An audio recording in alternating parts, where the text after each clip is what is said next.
In the final minutes of the final day of the 2011 baseball season, the Red Sox beaten by the Baltimore Orioles to end this historic and horrific collapse. Boston falls out of the playoff chase by giving up 2 runs with 2 outs in the 9th inning of that 4-3 game to Baltimore.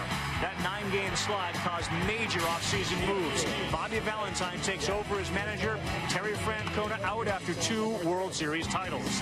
Meantime, across the field, a new-look Marlins club led by Ozzie Guillen, who takes over in Miami after 8 years in Chicago.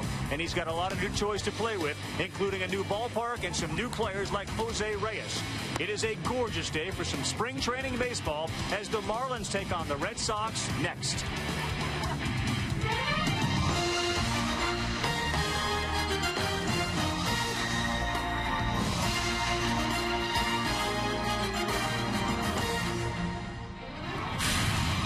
Good afternoon and welcome to ESPN Spring Training. It is presented by Gillette. And there are some puffy white clouds and a blue sky and many, many thousands of fans filing into Jet Blue Park.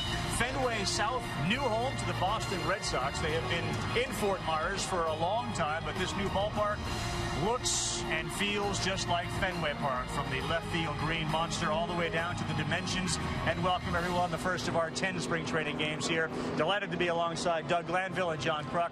I'm Carl Ravitch. Let's focus first on the Boston Red Sox, who last year, we just touched on the collapse. Their starting pitching really faltered. Guys were hurt.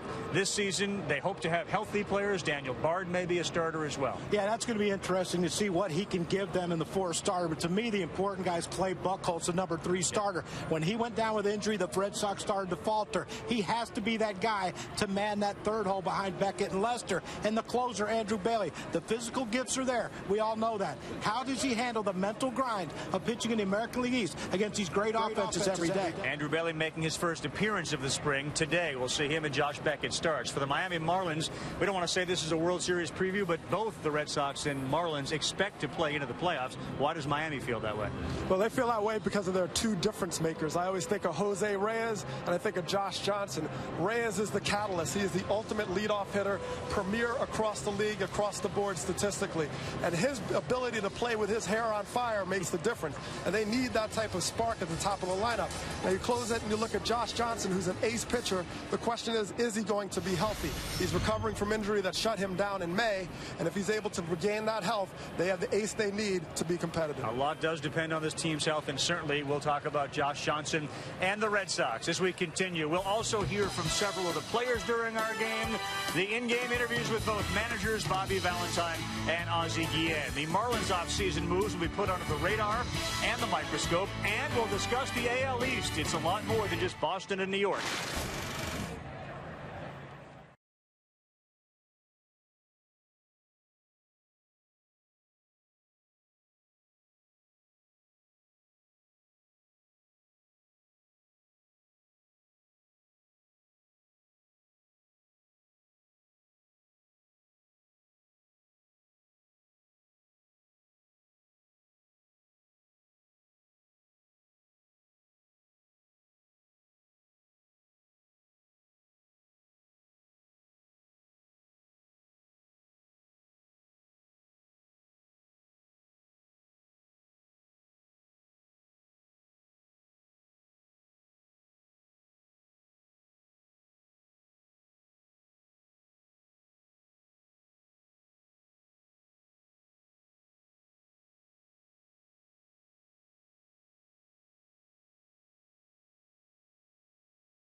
ESPN Spring Training is presented by Gillette. Great things start with Gillette.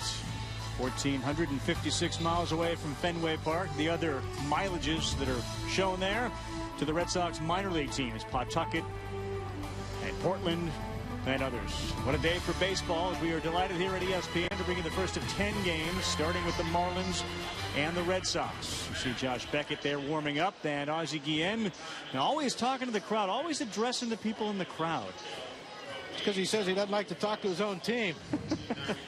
Well, he's got a good team, and he brought a lot of very good players. Mike Stanton, or Giancarlo Stanton, was supposed to be in the opening day lineup. John, yesterday got hit by a pitch on his wrist. Everything looks like it's going to be okay. We'll talk about that with Stephania Bell a little bit later on. Well, Jose Reyes is the guy. Carl, you said it perfectly during batting practice.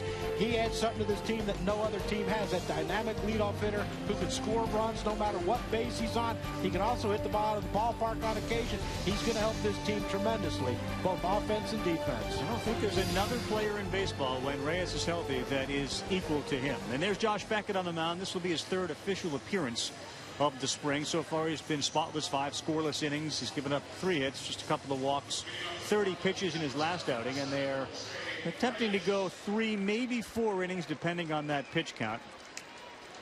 Reyes has seen a couple of very good pitchers. He faced Strasburg a few days ago, and now he gets Beckett.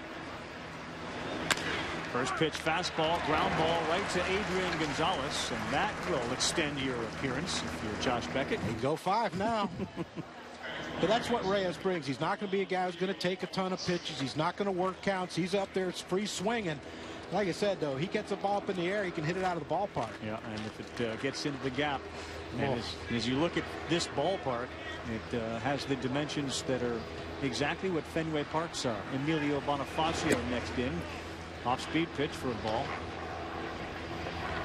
And I know you were here before. It really is. It is Fenway Park. The left field monster has a netting over those seats inside the wall. You have to hit it over the wall for it to be considered a home run. And it's a long poke, 6 feet higher than the green monster at Fenway. There's a strike to Bonifacio. The pole, pesky pole that we see at Fenway. And there are a number of signatures that are already on that pole. And they've attracted huge crowds, which is not a surprise. That one is laced into right field. Ryan Sweeney's going to back up, and he can't get to it. Bonifacio to second, and he will hold there with a double.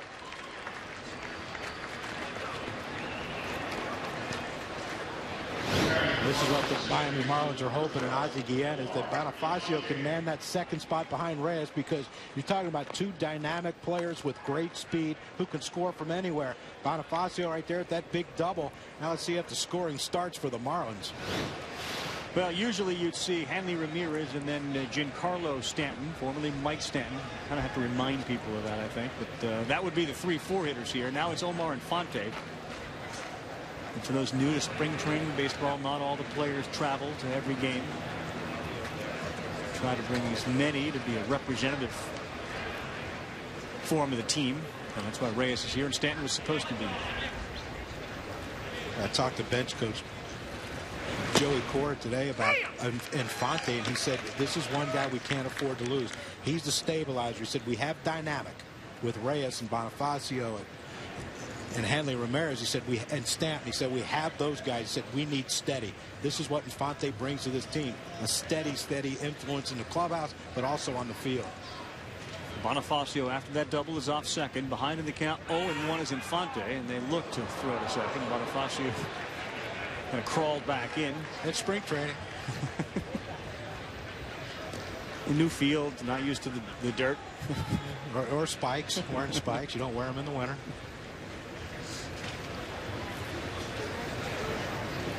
We'll get the Red Sox defense for you and try to speculate on who will be in those positions on an everyday basis. The 2 noticeable absences today for Boston are Pedroia at second, who's not playing, and Ellsbury, who's not here in center field. Just scheduled days off. Youkilis is back at third base, hoping he's got health. And there's Darnell McDonald at center field, having a very good spring offensively so far for Boston.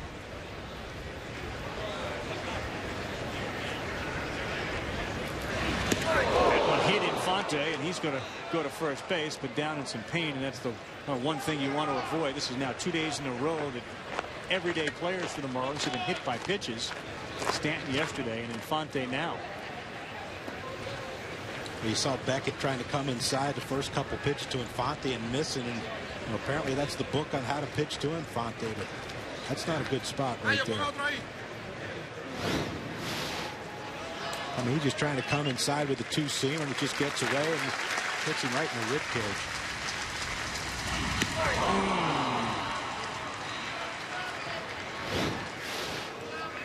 In SportsCenter earlier, we talked about the sights and the smells of a ballpark. That was a sound you don't like to hear at a ballpark, and you can right away the manager is the most concerned after the player who gets hit. Like, how is this going to affect us?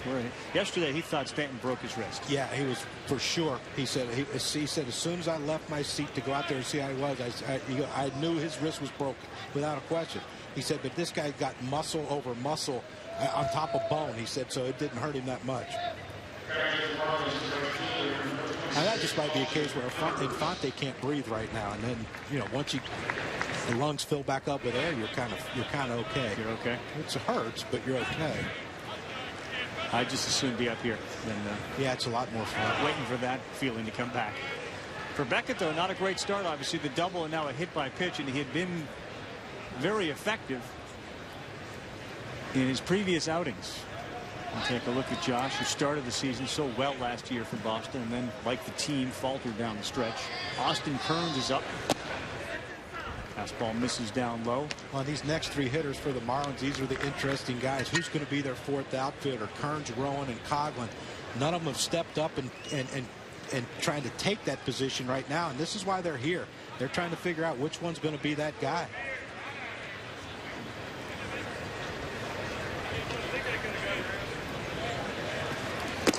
Swing and a miss there. Good pitch by Beckett, and Kearns is 1-1 now.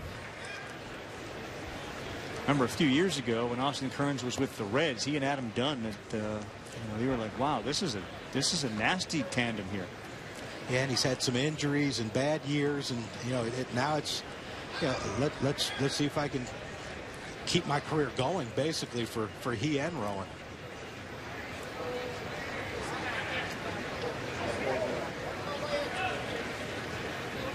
Beckett still working slowly. Then 1-1 is a swing and a miss and a nasty pitch. Had a chance to talk to Bobby about Beckett and that whole kind of controversy when Bobby said during one of our Sunday night games that Josh pitches too slowly and we're sitting here watching him do nothing, and he and Beckett talked about it, and there's really a method to the madness that Beckett has here and a lot of the Red Sox pitchers, which is in a sense get these hitters to not have any timing. 1-2 curveball, and Kearns pops that up down the first baseline, and it is not caught. Mark Burley pitches for the Marlins. He's one of those, let's move real quick, so they're off balance. These guys go the other way, literally. Yeah, I like as a hitter to have a guy work quick, because I didn't want to think too much. But when a pitcher's standing out there and he's walking around the mound and stepping off and calling the catcher out, it really does get frustrating, especially. I walked a lot, but I like to swing early in the count, and it got to where at times I got impatient and swung at pitches out of the zone early just to try to speed the process up. You were impatient? I was very impatient, Carl. You know that. Not you. Yeah. Bonifacio's at second, Infante at first. The 1-2 pitch to Austin Kearns in the dirt, blocked by Kelly Shopik. Looks like the everyday catcher for the Red Sox is going to be Jared Saltalamacchia. I think Shopik's a good fit, though, for Boston. I mean, he blocks the ball right here, textbook. Doesn't try to catch it, just get the body down the glove, keep it in front of you, keep that back angled so where the ball hits the chest protector and drops straight down. But Shopik's a guy who can hit that green monster in Fenway with regularity. And so he's going to be a welcome addition offensively also to this team when he does get to play. 2-2. Another breaking ball, and he got him. I remember sitting there with Kurt Schilling watching Josh last year, and it wasn't the fact that the curveballs were strikes, it was the bite on them, and the previous one had a lot of movement on it. Obviously this one as well. Well, and this is where it has to be. It has to be down and away, out of the strike zone preferably. Because that pitch is not a pitch that you want to throw in the strike zone as a hitter. when you see it in the strike zone, it becomes very, very hittable. But when it leaks out of the zone just like that one, just enough that Kearns doesn't think he can take it because he has 2 strikes, but he has to swing and knowing he has no chance of hitting it.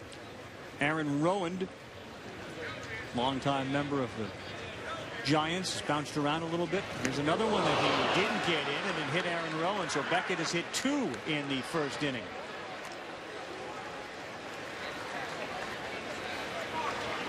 Well, that looked like more of an off-speed pitch than anything. It just got away from him. I don't think he's not trying to hit anyone intentionally, but that to me was yeah, it's right there. Breaking ball. He tried to flip it up there just to get strike 1.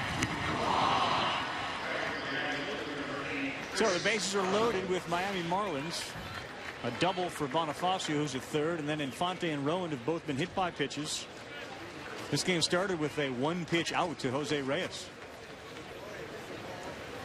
And now Chris Coughlin, and you mentioned the outfield battle here that the Miami Marlins have. Of course, Logan Morrison and Bonifacio are going to be the everyday regulars in left and center, and Mike Stanton or Giancarlo Stanton in right field. And then it's this spot.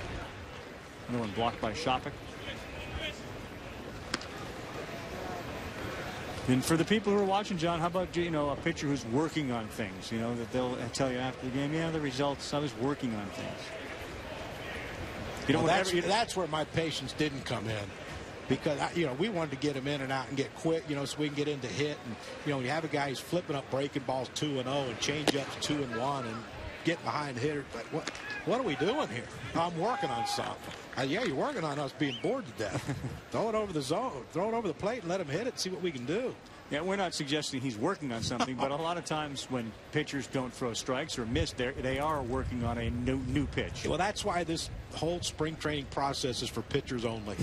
It is, because they just get to work on their thing, and it's their world. And I'm going to throw my 3-1 great changeup, my 0-2 changeup on 3-1 now, just to see if I can figure out if they'll chase it. Oh my gosh, it was painful. Here's a strike. Yeah, and I'm not referring that Josh is doing that. I'm not. But believe me, I played with guys who worked on stuff every outing. During the regular season, too? It seemed like it. Well, Coughlin does have some power, and Darnell McDonald in center field is playing fairly shallow. 3-1 now, and Beckett's in danger of having the Red Sox fall behind here. Well, he can't command his fastball on the inner half of the plate or away from the right-handed hitters. He hit, of course, Infante with him, and he couldn't throw him anything strike-wise on the outer half to Austin Kearns. He struck him out with all breaking balls. So his command right now is away. If I'm Coughlin, I'm looking away with a fastball right here. Didn't get the call on the corner, and it is a ball 4, and in comes the first run of the game in Bonifacio. Field and Culbreth is calling balls and strikes. So the idea, we went from the 1-pitch out to Reyes, and this could be, kind of jokingly a 5-inning appearance. This could be now a 2-inning. Yeah, it's lengthening the bullpen every pitch now. Terry Tiffy steps in against Beckett. Breaking ball misses. And that's the pitch right there. He can't command the fastball into the lefties. Everything's away. So now he throws a breaking ball to try to get a different arm slot. So maybe now he can throw that fastball into a left-handed hitter. I'm still looking away if I'm Tiffy. Ground ball, second base. Nick Punto is up with it and over to first. Beckett walks off slowly. Boston offense featuring Adrian Gonzalez. He'll come up for the first time as we continue our first game of spring training on ESPN.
We're back. It's JetBlue Park as the view from the left field monster seats, and really double monster seats during the regular season. Obviously, just on the roof. Here, you can actually be within the ballpark and on the roof. And another sellout to watch this Boston Red Sox lineup take on Ricky Nolasco. It's Punto, Youkilis, and Adrian Gonzalez hitting in the 3-hole. David Ortiz, who looks as good as I've seen him in a spring in a long time physically.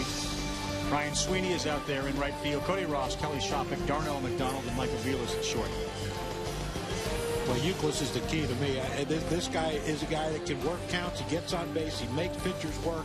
He disrupts the other team's timing as far as playing defense, especially the pitcher. And if he's on base in front of the big guys coming up in the order, hit behind Ellsbury, in front of Pedroia, or behind Pedroia, whatever it is, this guy is a force in the lineup that he has to be healthy, and he has to play, he has to play his normal 150, 160 games. And if they do, the Red Sox are going to be fine offensively. And he's going to deal with Ricky Nolasco. Marlins, of course, have Josh Johnson, newly acquired Mark Burley, Ricky Nolasco, Carlos Zambrano as well, Anibal Sanchez. So a very good Miami Marlins pitching staff if Josh Johnson can stay healthy. Nick Quinto squares to bunt. That ball is a little up. Ball one. And it's amazing to a man how they talk about, look, one guy's not going to carry our team. They know if Josh Johnson doesn't give them 30, 32, 34 starts, they're going to struggle. And they know that. And that's a beautiful thing coming in. For who? That they know it. Yeah. Some teams are delusional. And they think, well, we can get away with it. Right. Well, if we don't have that, they know how important he is. Right.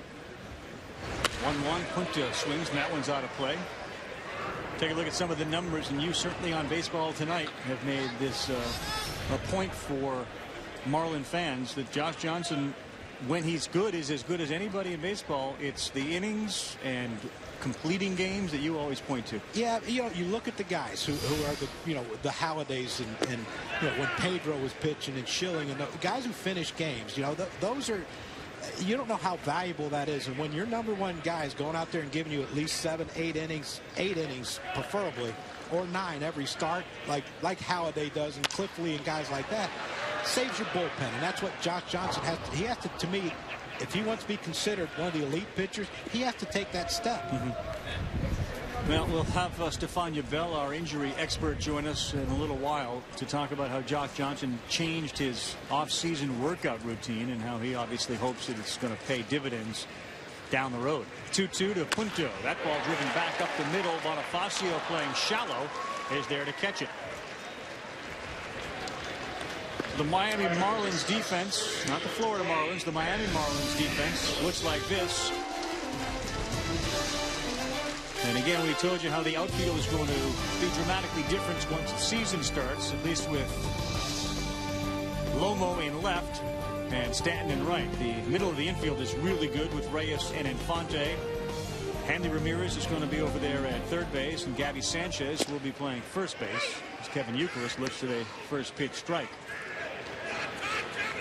I don't get the impression from Bobby Valentine that he's made up his mind what the lineup is going to look like. I think there's a possibility that Youkilis might end up being in the leadoff spot. With Crawford being injured, having somebody like Youkilis who, as you said, takes a lot of pitches and gets on base with guys who, like Gonzalez and Pedroia, often hit for extra bases, the speed of Youkilis is probably not going to be as glaring or lack of as you would think it would be for a leadoff guy. So I know that's at least one of the things being kicked around. That'd be interesting. Then what do you do with Ellsbury? I mean, you're going to hit him fifth? They may hit him third. There's a swing and a miss, and maybe Gonzalez fourth. And I don't know. And again, this was because the lineup with Crawford banged up is somewhat in flux. And I'm not even sure. Remember with Terry Francona in the winter before last year, and they got Adrian and they got Crawford. How are you going to make this lineup out? As good as they were for the 4 months, do you ever think they really had a set lineup? Did they ever were comfortable with it, talking well, with Terry? they didn't have a set lineup because they had guys struggling. And when you have guys struggling, you got to figure out where to put them to, one, protect them, but two, protect your team from them. And that's what they had to do with Carl Crawford a lot. I mean, he hit second, he hit third, he hit fifth, sixth, seventh. I mean, he hit everywhere in the lineup to try to find a place he was comfortable in. It just didn't work out. Gonzalez looks to the strike. It's 1-1. But I know as a position player, I like to know when I was coming to the ballpark where I'm hit. Yeah. And I like to be there on a consistent basis. That moving around, even though it's the same pitcher, same everything, it's still a little different to me. Gonzalez lifts it into the sun, deep to left field. Coghlan battles the sun and makes the catch. So 3 up, 3 down. Good inning for Ricky Nolasco. It's the Miami Marlins 1 and the Red.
We're back, everyone. Fort Myers, Florida, the first of our spring training games here on ESPN, and the season will begin in Miami with the Miami Marlins opening up their new ballpark, the regular season, and the Baseball Tonight team will be there, as well as the ESPN Sunday night crew to bring you that telecast.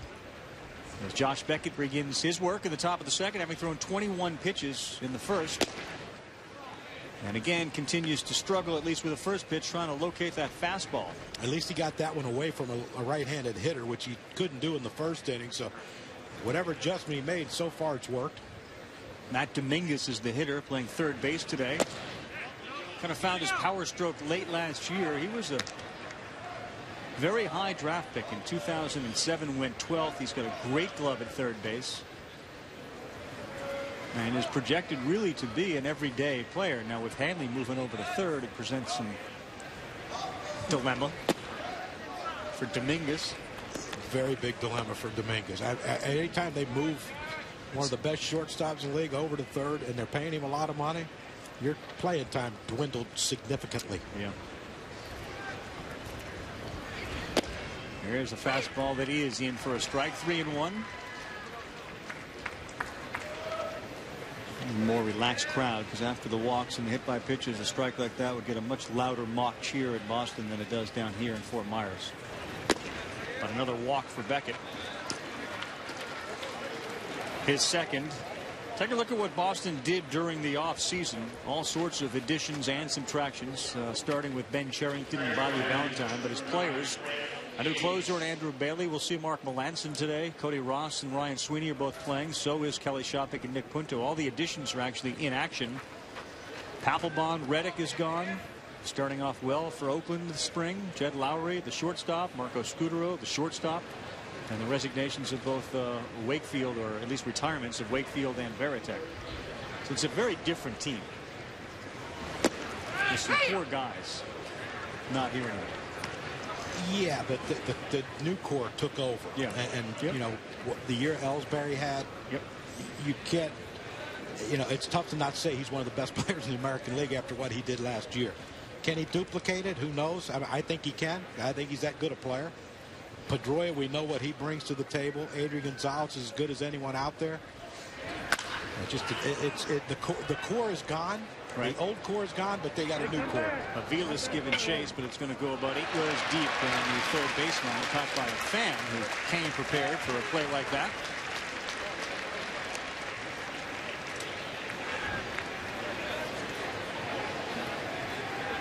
Avilas and the youngster Jose Iglesias also getting a lot of play at shortstop. He's got a little groin injury. You hate that as a young player. You have a chance to make a team, make an impression on your new manager, and you get hurt and you have to sit out some games. It's a tough sell to the new manager. 0-2 here to Hayes, the number 9 hitter. Curveball. This one is lifted back, and Shopik is going to run out of room. So another souvenir for the fan.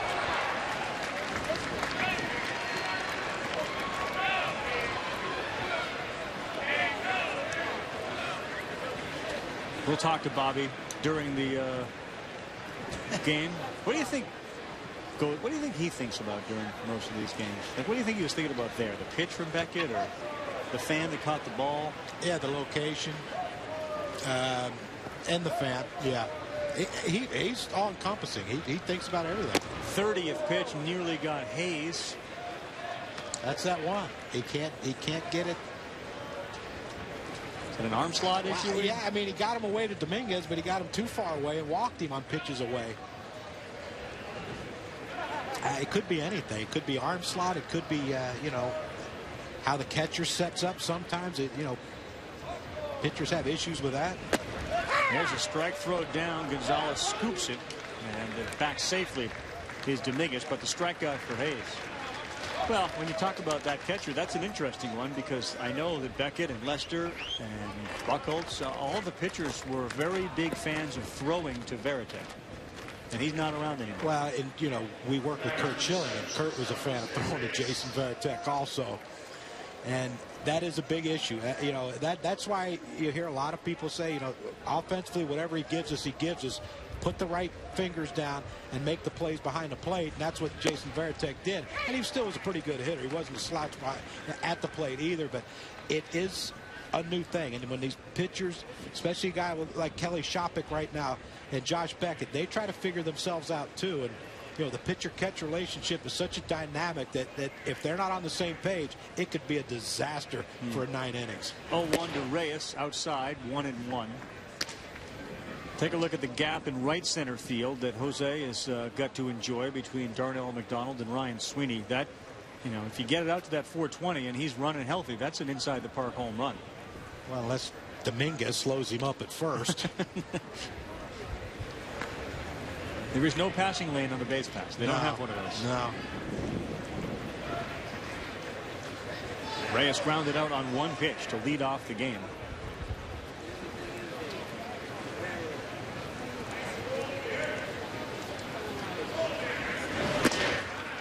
High 2-1.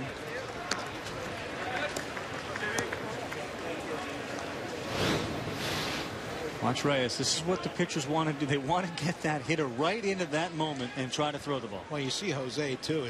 He has a lot of movement at the plate. His hands are moving. His legs are moving. And you know, when you're a pitcher and you're holding the ball, sometimes you get, you know, you see his hand. Everything's moving. You get those hands going. Well, this one is ripped to that gap, but McDonald is able to run it down and basket catch it. And if he didn't hit it so high, that would have been extra bases, but Jose Reyes is retired.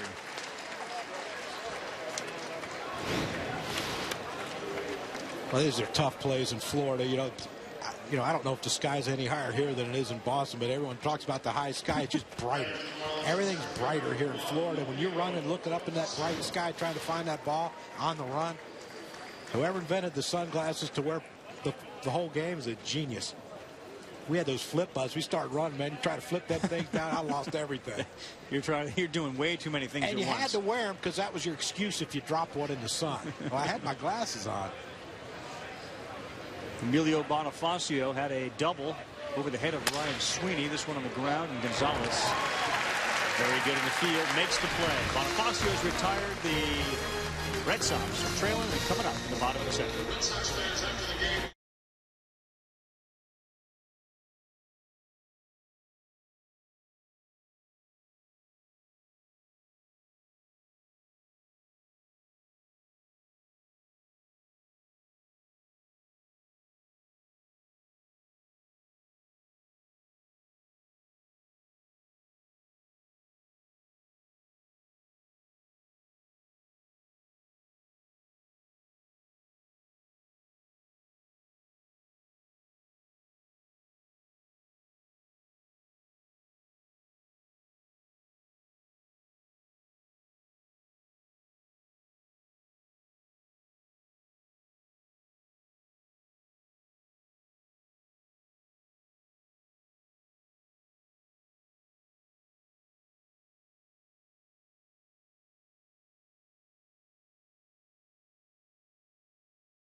Well, the idea of moving from one position to another, moving to third base, some of the names of the people that have done it, some of the biggest in the game, from Cal Ripken, of course, Alex Rodriguez comes to New York and moves to third this season. Miguel Cabrera moves from first to third for the Detroit Tigers. And here in Miami, Marlins Hanley Ramirez moves from short to third. You're really looking at two baseball teams now with Reyes at short and Hanley at third. Youkilis was once a first baseman who moved over to third for Adrian Gonzalez. How tough a transition is that? Well, it's tough early because the different angle, ball gets on you quicker, you know, bump plays and all that stuff. You have different responsibilities. But I talked to Hanley Ramirez this spring, and he asked me about moving to third. And I said, here's the thing. You are so talented that if you move to third base. Ortiz first pitch hits, and it is caught over there by Infante. They did not have the shift on. He was just playing really deep, and retires Ortiz, who was running hard down the line. Well, in April, this is a base hit because Infante's going to be way over, almost behind the first baseman for David Ortiz. But well, that's what Infante brings: a sure-handed, steady play. You notice how he popped up. He didn't rush to throw like a lot of guys would do. Knew David Ortiz was running, not the quickest guy. And he records the out.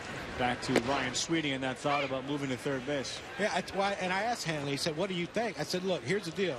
If you accept it, you're good enough athletically to move anywhere on the field, you'll be the best third baseman in the National League. Right. And he kind of like looked at me like, you know, I don't think that thought came to his mind, how good he could be there. But I think when you talk to the Marlins coaches, Ozzie Guillen, of course, the manager, they said Reyes had a lot to do with that because of his eagerness, his energy he brings on a daily basis. It's just infectious to this team. And the fact that he called Hanley immediately and he said, look, if you don't want to play third, I'll play third. I don't care. Really? I just want to be on your team and play together. He did call it. And so, you know, that's when Hanley said, you know what, maybe this third base thing will work. And they said he has been diligent with his work. He came in great shape. And first of all, he's a big guy, 245, 250. I mean, that's a big shortstop. Sweeney checks swing and nearly gets Cody Ross on the rebound. But they said he's accepted it, and he's happy over there so far this spring. Said he's hitting balls like he hadn't hit in a couple years, according to Marlins personnel. And, you know, Ozzie's paying attention to us more than the game, but we love him for that. Eddie Perez, who's, of course, a former Baseball Tonight analyst and now has been with the Marlins for a couple of years, said that everybody talks about Hanley's shoulder. He said his back is what's healthy now, and he has seen balls being driven. They've played a few games in that new Marlins ballpark, and said Hanley has crushed the ball this spring because his back is healthy. Here's Eduardo right there, the hitting coach for the Marlins. We lose some guys, don't we? We do. Is it us? Uh-oh, that ball is lifted deep to right field, but it looks like it is tailing towards the line, and it's going to be caught. That's Terry Tiffy, near the pesky pole, or at least the Florida version of the pesky pole. One thing they want to see Ryan Sweeney do is drive the ball more, hit balls further out.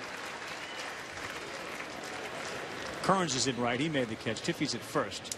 That would have been a long way to run. Well, yeah, that's it.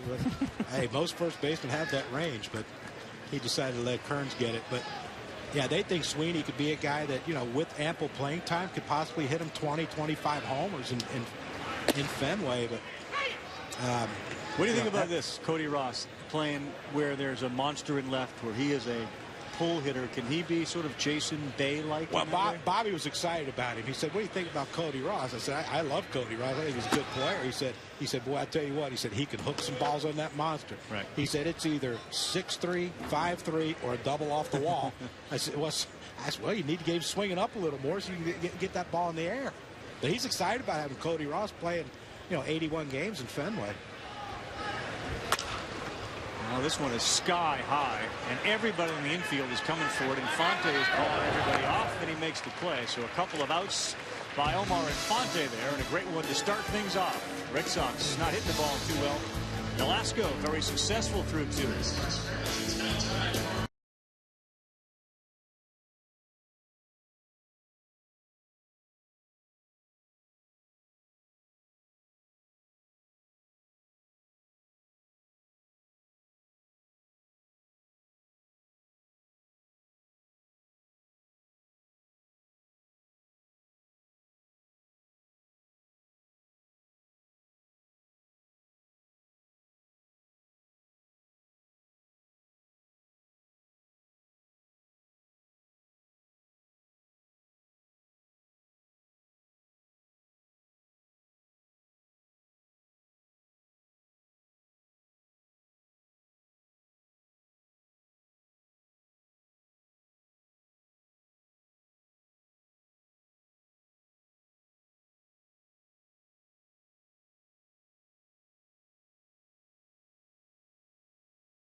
ESPN Spring Training is brought to you by DirecTV. If you call yourself a sports fan, you got to get DirecTV. Call 1-800-DirecTV. And by Guinness Black Lager. Taste it, believe it. Please enjoy responsibly. Doug Glanville is here with us. We'll hear from Stefania Bell, John Kruk, and I'm Carl Ravitz as we welcome you back to JetBlue Park. Marlins and the Red Sox kicking off our spring training baseball. Baseball tonight will follow the telecast today. We've enjoyed the baseball tonights in the afternoon, and certainly when the regular season starts, look forward to seeing you at 10 and midnight, every night at midnight on ESPN2 for a full hour. Josh Beckett begins the third, throwing a fastball away. Facing Omar Infante, who he hit in the ribs in the first inning.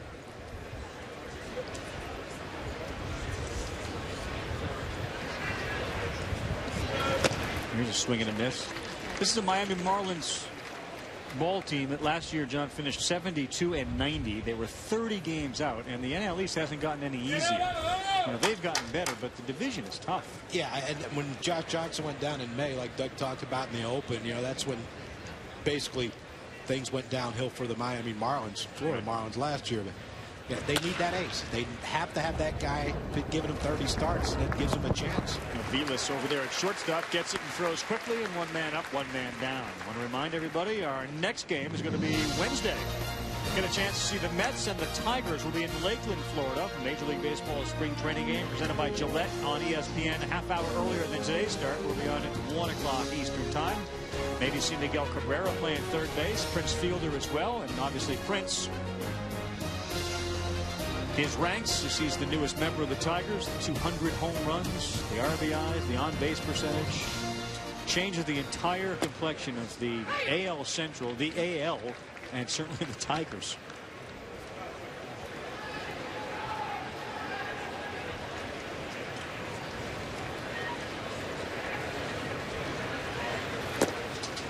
It does. One guy have the swing in that division. I mean, they were favorites to me coming in without Prince. Then they lose Victor Martinez and they get Prince. Now they're, to me, one of the best teams in the American League. One of the top 2 teams in the American League, I might say. And who's the first? I think the Yankees. You do? I love Pineda. What Nova did last year was spectacular. And you know, every year you count them out because they're getting old. They just seem to get better. Yeah, I think if you look at that league, you look at the Yankees, and you have to think Tampa's right there, the Angels and the Rangers, Boston, New York, deep. Extra playoff spot's going to help. Another ground ball to Aviles, who's up with it and throws over to first. Kearns is retired. You like the extra wild card? I do. I like the one-game play-in scenario. I think that wild card teams that don't win a division have been rewarded with the same privileges that teams who win their division, and I think that this is going to be the equalizer to it. Yeah. Next year's a little different, obviously, because the way this calendar falls. But in years going forward, winning your division is going to be huge. Exactly. I mean, you know, you set up your rotation for the playoffs, first game of the playoffs. So that first game's a one-game play, and now you lose your number 1 guy. If you could set it up that way, you're going to lose your number 1 guy for, you know, maybe 1 start in the division series. Aaron Rowan swinging a miss. And maybe Beckett's kind of finding something here too, John, that you know, pitchers will always tell you that too. If you didn't have it early, you discovered it in the 3rd inning, and then you kind of go. Now, obviously, spring training, you're not going to go too long, but it looks like he's throwing a little bit more effectively.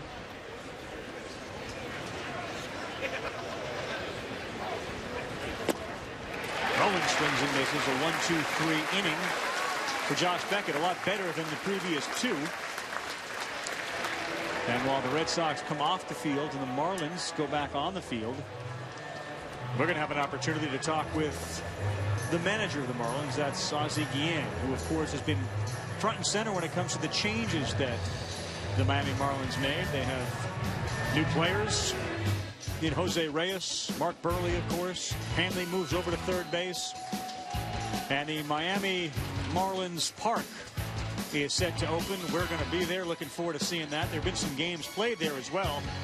So Ozzie Guillen is going to be able to kind of enlighten us as to what that ballpark is going to be like as he joins us in just a couple of seconds. It's Ricky Nolasco, who's been really good so far for Miami. Hasn't given up any hits to the Red Sox. And let's say hello to Ozzie Guillen. Ozzie, John Kruk, and Carl Ravitch up here. We were just talking about your new ballpark, which many of us haven't seen. What's the ballpark like?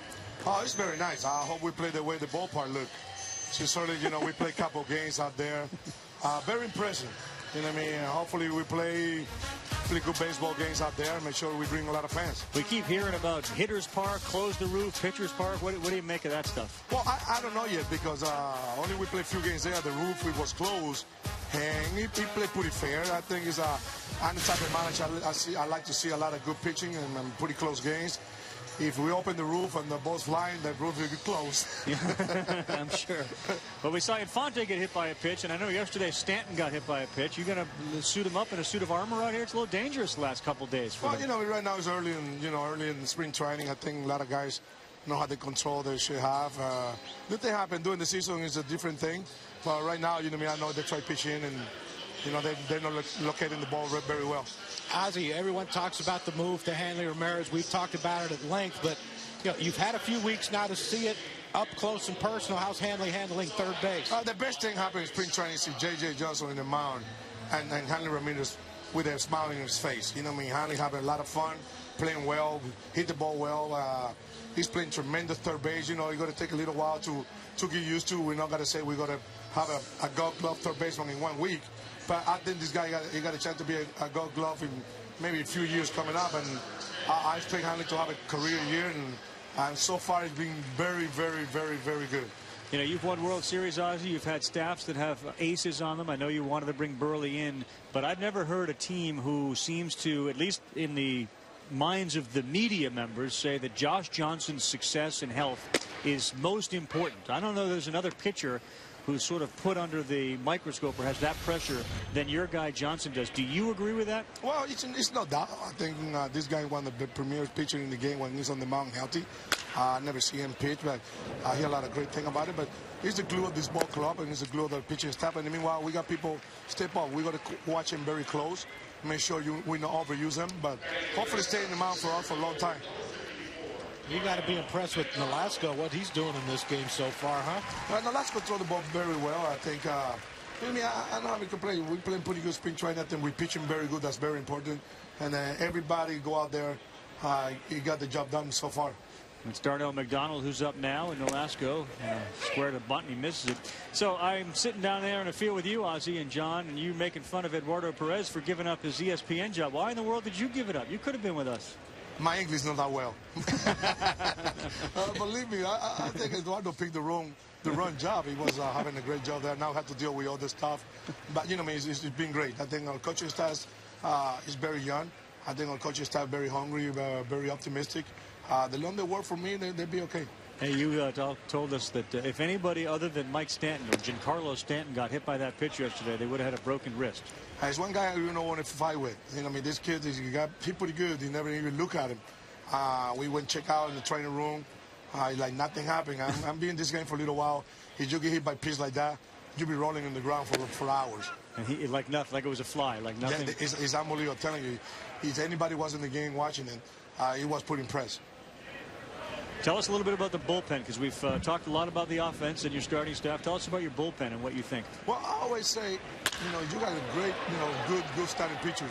Your bullpen got to set up very good. We got a good arms out there. We're still young. I think having Bell in this ball club is a plus. We know we're going to be the closer.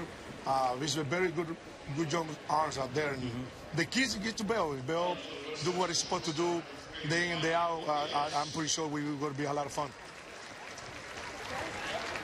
Well, you always are a lot of fun, and this whole new ballpark and the excitement that's being generated around it, it seems like that there's a lot more than just a baseball game that's going to be played in Miami. Do you worry about that the fans expect more like almost like a circus show down there? Well, it's one thing, nobody expects anything higher than me. Every time I wear this uniform, my expectation is very high.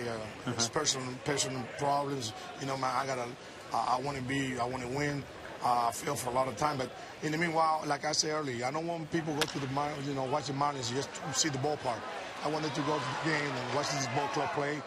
And we're going to play. I'm not going to say we're going to play well every day, but we're going to give the best we can that day, and we play the game the way it should be played. And I expect a lot of fun, but the expectation out there, I care less about it.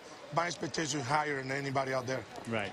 Ozzie, you got some veteran players, Rowan and Kearns, fighting for that fourth outfield spot, and Coughlin, of course, is trying to get there, too. That one's going to be over the head of Bonifacio, and Aviles hits first.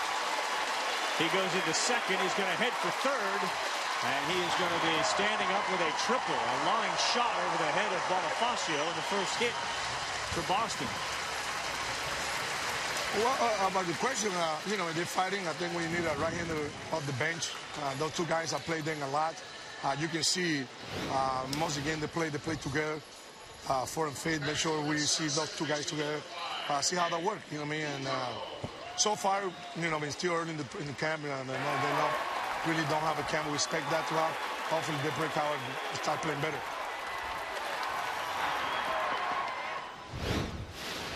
So a ringing triple from Vilas.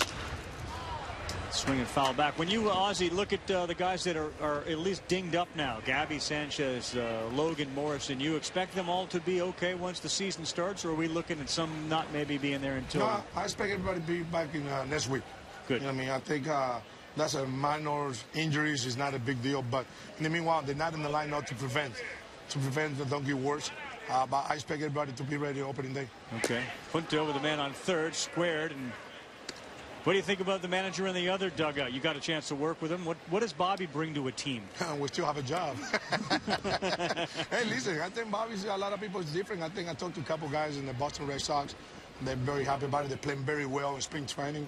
That counts. You know, every time some manager, some new faces coming in town, the expectation in spring training is a little different. I run the spring training. The way you know, he managed it for a long time for a reason. Yeah. You know, Bobby's just been Bobby, and I know he's a great baseball man. I think Bobby a lot of people think Bobby just got here. No, Bobby's been baseball man since 1940s. Right. You know what I mean? And you know what I mean? I expect this ball club is going to play well. Too bad we got to face it 6 times this year. You do. I know during the regular season, the interleague, Miami comes to Boston, and then Boston goes to Miami. So 6 games between these teams during the regular season. You know, they got a great ball club. I think over the years they've been building a good ball club around.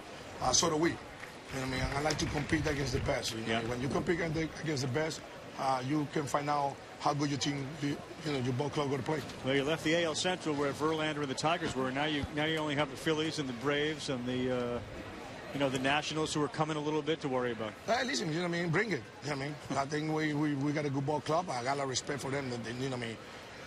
I look around the National League Central as an outstanding ball club. We're going to go there and fight for it. I think we got a good ball club too. All right. Well, listen, Ozzie, we appreciate you being with us, and you can deal with Ricky and the rest of the Marlins. Good luck this year. We'll see you opening night. All right, brother. Thank you very much. All right, that's guys. Ozzie Guillen.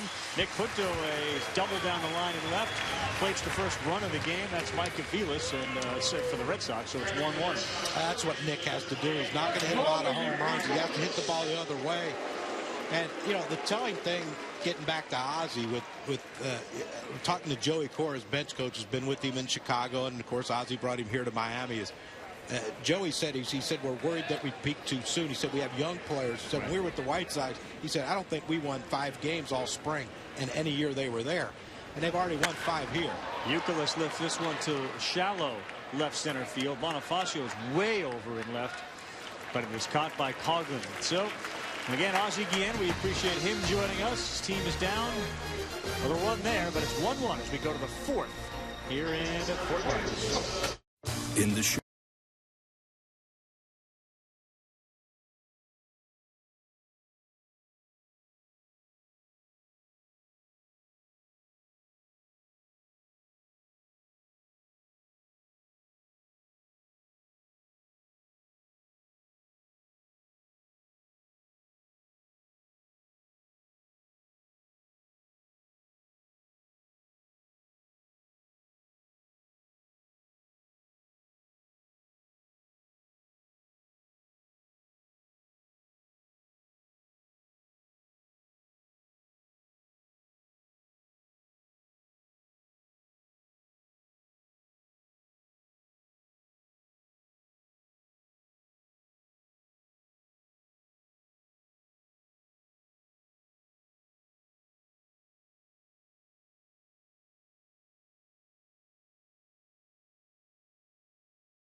ESPN Spring Training presented by Gillette.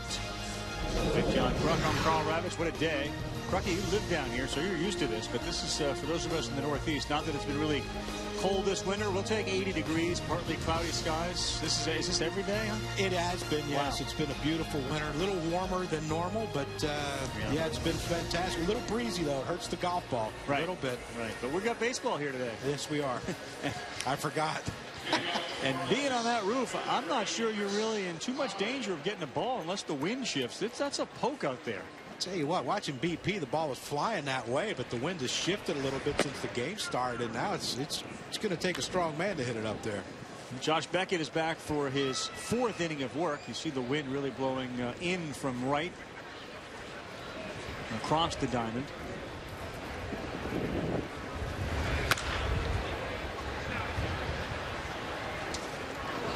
Chris Coghlan had some injury issues last year. But they do like their young players beyond Stanton of the world. You know, the Coghlins and the Logan Morrisons. Certainly Gabby Sanchez. You know, you kept talking about an all-star last year at first base. Yeah, and the afterthought. You know, bring Pujols in. Well, what do you do with Gabby? I mean, look, Albert Pujols is the best first baseman in baseball. I'm not going to go where that should be. But I think Gabby Sanchez, with the lineup that they have, if Stanton continues to develop, Logan Morrison can play like he's capable of playing, Reyes and Hanley. Oh, Cody Ross had that ball blow on him, and he made a great catch. Boy, he made it look like this was going to be a routine fly ball to left and ran back hard and had to reach up and make the grab. That's one of the tough plays right there. He's running back, and it just kept drifting on him and drifting. And give him credit, he stuck with it. But you know, Cody Ross, a guy that when he was with the Marlins, he played center field. He was at the Giants. He played all the positions. Valuable guy to have on your team. Yeah, you remember him in the postseason in the World Series with the Giants in 2010. How well he played. Maybe he's a guy that Boston might be that push for him to be that consistent player throughout the entire season. Might be. The pitch to Tiffy is high. Speaking of left field, and of course that catch by Ross, all sorts of problems presented by the Green Monster. And let's go to Doug Glanville, our outfielder, who talks about the challenges to play that. Well, no question, Carl. The Green Monster presents a lot of challenges, especially for a new player like Ross, who's going to come to Boston and really try to adjust to playing balls off the wall. It's really like playing inside a pinball machine. I mean, it ricochets. It can go any which direction. Hits the scoreboard, could go one way. So the most important thing is communication with your other outfielders. You have to hustle as a center fielder, back up, never assume anything. And if you're communicating on all cylinders, even if a ball does get away from you, you know you have somebody who has your back and is going to make the play. Right. And for the most part, again, with that exception of that center part of that wall where they have a netting over, and if it hits the net, it's in play. The dimensions are identical as far as the feet to left and center and right field down the lines. That wall is about 6 feet higher than the one in Boston.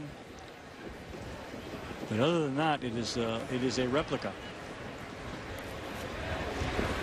Well, the one good thing about the Green Monster is if it hits it hard enough and it gets past you, the shortstop's right there. Yeah, or the center fielder. Remember we had the guy slips out of the box, they have to play it first. You're right. Remember the Ellsbury, the cutoff by Damon, I should say, of Manny Ramirez, that famous cutoff play. The only one I've ever seen like it. Manny had a ball go over his head and left, and he fired it 15 feet to Damon, who dove to cut it off and then throw it in. You don't get that anymore, do you? Well, now the left fielder's usually not your cutoff man on typical plays. I'm sure the Red Sox manager wouldn't like it that way. I don't think that's the way they drew it up. 2-1 to Matt Dominguez. Beckett. There's a strike. Last 2 innings, obviously Beckett has pitched a lot better. Well, he's starting to command that outside part of the plate to the right-handed hitters. And, you know, when you're one-dimensional and you only pitch to one side of the plate, it makes things a little easier for the hitter. On the ground, Aviles up with it. Dominguez is not that fast, so Beckett has looked very solid after that rough first couple of innings. Great play by Cody Ross. We'll be back.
We're back, and a lot of guys coming back from injury. We'll see the Mets in a couple of days. Johan Santana's looked very good so far. Buster Posey, could argue, was the biggest play of the regular season last year when he went down. And the last day for the Phillies, Ryan Howard, was a terrible Achilles injury. Back from injury is Adam Wainwright, although Carpenter's now dealing with some shoulder stuff. Our Stefania Bell is here with us to talk about the injured players, and especially as it relates to the games today. So the Marlins and the Red Sox are tied 1-1 as we begin playing the bottom of the fourth. We'll get to Stefania in 1 second. Adrian Gonzalez stepping in. Nolasco working 4 innings as well. And the off speed to Gonzalez is a ball. So Stefania, our injury expert, joins us now. And when you think about what we heard yesterday, the Mike Stanton injury could have been a lot more serious, I guess, than it was. Very scary. You know, manager Ozzie Guillen and hitting coach Eduardo Perez both told me they were relieved it wasn't broken. He took a hit right here to his wrist, just a contusion. They're going to keep him out for a couple of games, but he had full motion and full strength and very little swelling early on. Great sign for him. Show us again where it was, the injury. Yeah, and right here. And that's a very fragile spot, I would imagine, right? Right on the bone, and that's why they worried. When a pitch comes in that fast, you worry about a fracture, so they dodged a bullet. All right, so after Gonzalez grounds out, David Ortiz comes up. What about Josh Johnson and his health? We've talked a lot about that. Well, Josh Johnson only 9 starts last year and then went down with shoulder inflammation and could never come back. But he changed his regimen in the offseason. He told me that he worked with his physical therapist on the finesse things, the coordination for the shoulder muscles, and said that his arm feels 100 times stronger this year than last year, which is interesting since last year he worked on bulking up and lifting heavy weight. Not something you really want a pitcher to do. Right. So far, 2 scoreless innings pitched this year, and he's on track to be their opening day starter. And Carl, the park they'll be playing in could impact his health as well, because no more rain delays with that roof, and it'll help keep the extreme heat down. So hopefully that will help him stay healthy. Yeah, a lot of players that play in Florida during the regular season say that that can take its toll, especially 81 times, or in the case of a pitcher, 15 to 20 times. How about Carl Crawford? We saw him earlier out at least shacking fly balls for the Red Sox. He had surgery in January on his left wrist to what they call the TFCC. It's basically a cartilage structure, kind of like the meniscus in the knee. And when you tear it, it can catch and be painful. And obviously, as a hitter, you can't have that. So they cleaned it up, and he was making good progress, had a little setback with some inflammation. So they scaled back his activity. Doesn't look like he'll be ready for opening day, but hey, they'd rather have him for the long haul. Ortiz jam shot down the line in left field. And he's going to come back on a foul ball. You could actually, if you saw that video of Reyes, and I'm sure you probably didn't have the ability to do it, but he was even flexing his wrist when he was kind of just tossing the ball. They have some real concerns about when that can rebound, and really the stability of it when it does get healthy, if it can stay healthy. We always worry when you have a power hitter about anything down in the wrist and hand, and inflammation will impair your mobility, so you won't be able to generate the motion that you need, and it'll keep the muscles from contracting. That's where you get your strength. So naturally they want to be cautious, make sure he does not overdo it. Just trying to press to get back to opening day, really not necessary for him when you got 162 games in here. Let's talk about Johan Santana. We're going to see the Mets on Wednesday. Santana has been very effective, and I think to the surprise of many, kind of feels like he might be pitching early in the season, maybe opening day. Right now slated potentially as the opening day starter, and remember, he had surgery 18 months ago. This is not a quick recovery, but Chen-Ming Wang is another pitcher who had this. It took him 2 years to come back. And I saw Santana his first outing this spring, and he was very upbeat afterward, and I think most importantly feels good after he's pitching and feels good the next day. If he can keep making this kind of progress, then they expect to have him for the better part of this season. That's I think such a different dynamic for the Mets than we had ever anticipated, and that's good news on Johan Santana. You see David Ortiz broke his back, so he walked over and got a new bat. Red Sox have a pitcher warming up as well, so it looks like Beckett's day is done. Mark Melancon warming up. How about Ryan Howard? That was a scary sort of story that he went back to Philadelphia. It seemed to kind of mushroom in its severity. Well, you get nervous when you hear the word infection, certainly after a big surgery, and Ryan Howard coming off the Achilles surgery. Remember, last out of the playoffs last year, he tore that and then had surgery shortly afterward. The problem with the Achilles area is that the skin over the Achilles is very thin. And so it's susceptible to these kind of things. And the Phillies had hoped to have him back in May, but they always kept it a fluid timetable. And I think when you appreciate the length of a rehab and the normal ups and downs, this is something not totally unexpected. You never like to see it. Right. But the important thing is when he went back and the surgeon who did the original procedure cleaned out this infection, they said the Achilles itself remains intact. And that's the most important thing. So they'll gradually increase his activity after the wound heals. He's in a walking boot right now. But maybe June now instead of May. Again, still very fluid for Ryan Howard. Well, that is good news for the Phillies that the Achilles is intact. Jared Saltalamacchia is stepping in now. Ryan Sweeney left the game with a mild groins or quad strain, so he is no longer in right. Now Ryan is replaced in the batting order by Jared Saltalamacchia. First pitch hacking. What do you make of the Cardinals? There's really two things there. Wainwright is back and Carpenter is out. So let's start with Wainwright. That seems to be the better news right now.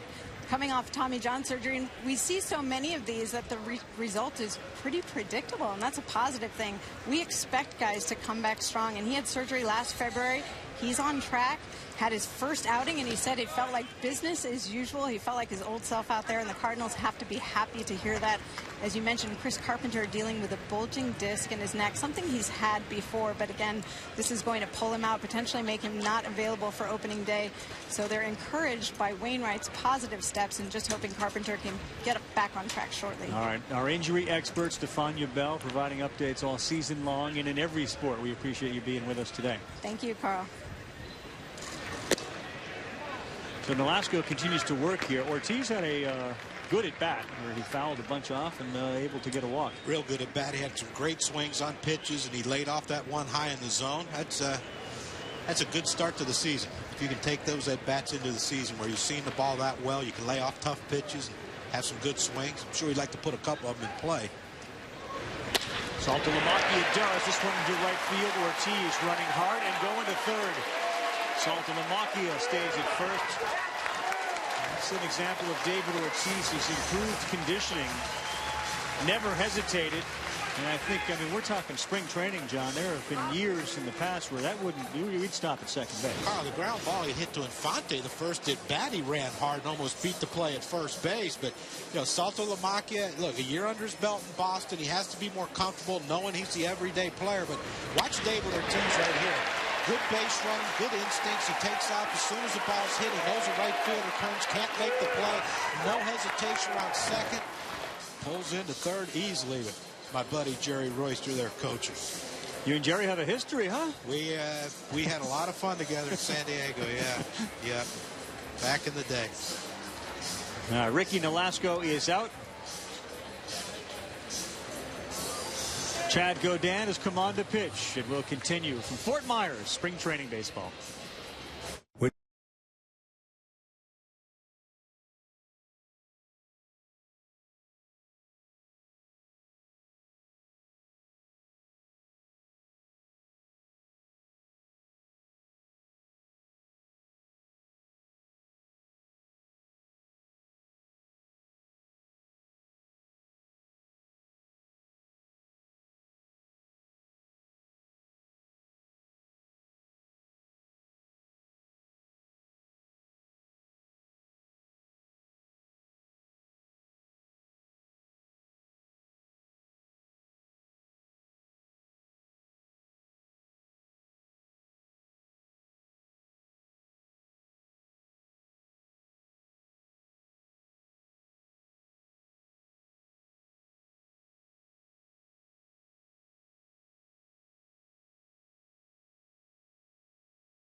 basketball coverage. First 8 Eastern on Monday. Knicks and the Bulls. And the Celtics and Clippers at 10:30 Eastern time. Got a very good game coming up. Heat and the Bulls on Wednesday. But Monday tonight, Knicks and the Bulls. Jeremy Lin and company really struggling. And how about going out to L.A. to play basketball? If you have the Lakers one night and the Clippers, how that has changed over this season with Paul and Griffin continuing to emerge. That's tonight on ESPN. All right, so Cody Ross is in. New pitcher is I should say Tom Kohler. It's not Chad Godin, but Tom Kohler. You see his numbers at AAA last year. A 6'3", 225-pounder from the Bronx, New York. Really like him. He's a big guy, and along with big guys, normally they throw pretty hard. 150 innings, 144 hits. Struck out 116 and walked 79. So a threat for the Red Sox with Ortiz at third and Saltamaki at first. We'll get a chance to talk with Bobby. Valentine in the 6th inning, and I'm sure one of the things he's going to talk about is just how good condition Ortiz is in. I tell you, I've never seen him run this well, and I mean that goes back to his early days in Boston. I mean he's getting around pretty good. Cody Ross flew out high fly out to Infante in the 2nd inning. Made a great catch, Cody Ross, dude. Web gem of the day, the first web gem of our spring training games. Yeah, that would qualify. Better than the Infante play at second on Ortiz? More difficult with the might be sun and probably a little bit. But yeah, that's 1 and 2. Okay. This one is into the gap in right center and dropping quickly. Bonifacio can't get there. Saltamaki to third, and Ortiz touches home. So back-to-back singles by Saltamaki and Ross. And the Red Sox have a 2-1 lead.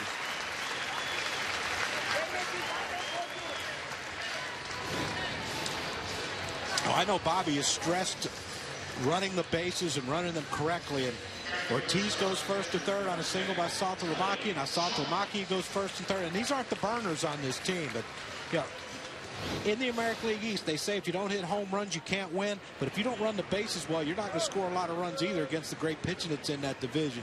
Yeah. You got to run the bases and give opportunities to score runs. That's a good point. And that ball was hardly hit deep into the outfield. You just got a good read, and you know you don't have to be fast to be a good base runner. You instincts, you see where the outfielders are playing. You know, you get good jumps off the bases and make good turns on the bases, and you don't have to run fast to get there quick. Shopping, that's a foul. And again, new manager, you know, he doesn't know, other than working with us and sort of focusing on 30 teams, he doesn't know these players. So for Saltamaki and Ross, these are all still real early impressions you're making on a manager. Well, and that's the thing. This will get brought up sometime in June, July. Wait a second. I saw you go first, third in August. Why can't you do it now? You know, and you know he'll bring it up, Carl. Another one fouled at the plate by Shopping. Darnell McDonald is standing by on deck. Here's Bobby. Was that the go sign? What was that? Did you see that? If you were in Little League, that's like you run, and I'm not worried about what happens to you. Yeah, Bass. Unless it's a bigger lead, but he definitely sent some signal out there. Well, he's not big on missing signs. No. I think we come to know that. There goes Ross. Almost like you go, and don't worry about it. To Bonifacio, deep enough for Saltamaki to tag, and Ross retreats. Red Sox got a 3-1 lead.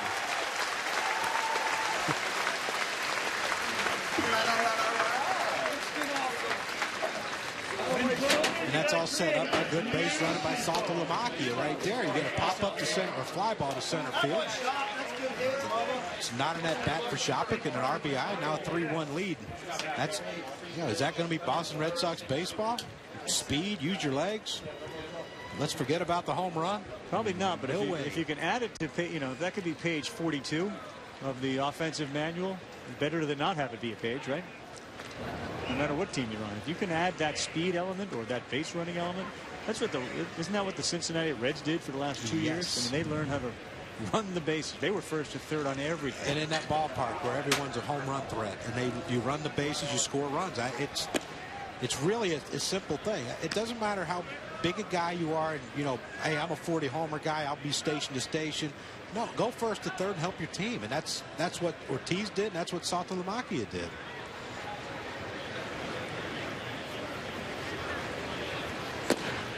Darnell McDonald looks at a strike from Kohler. But, you know, you saw the sign to Cody Ross run, and he did run. But, you know, this is Bobby's way. Look, I don't know you. Can you steal a base for me if I need it in the 7th inning or 8th inning of a game?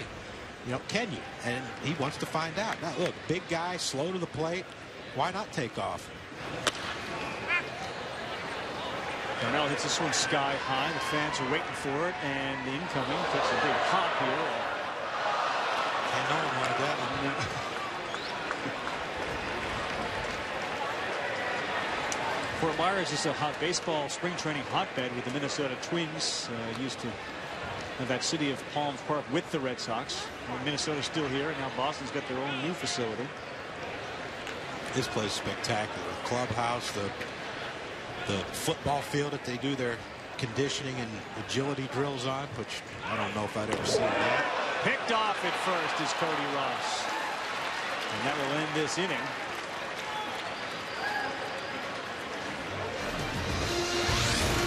So he delivers a run and then gets picked. It's the good, the bad, and the occasional ugly. Spring training baseball.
Welcome back, everyone.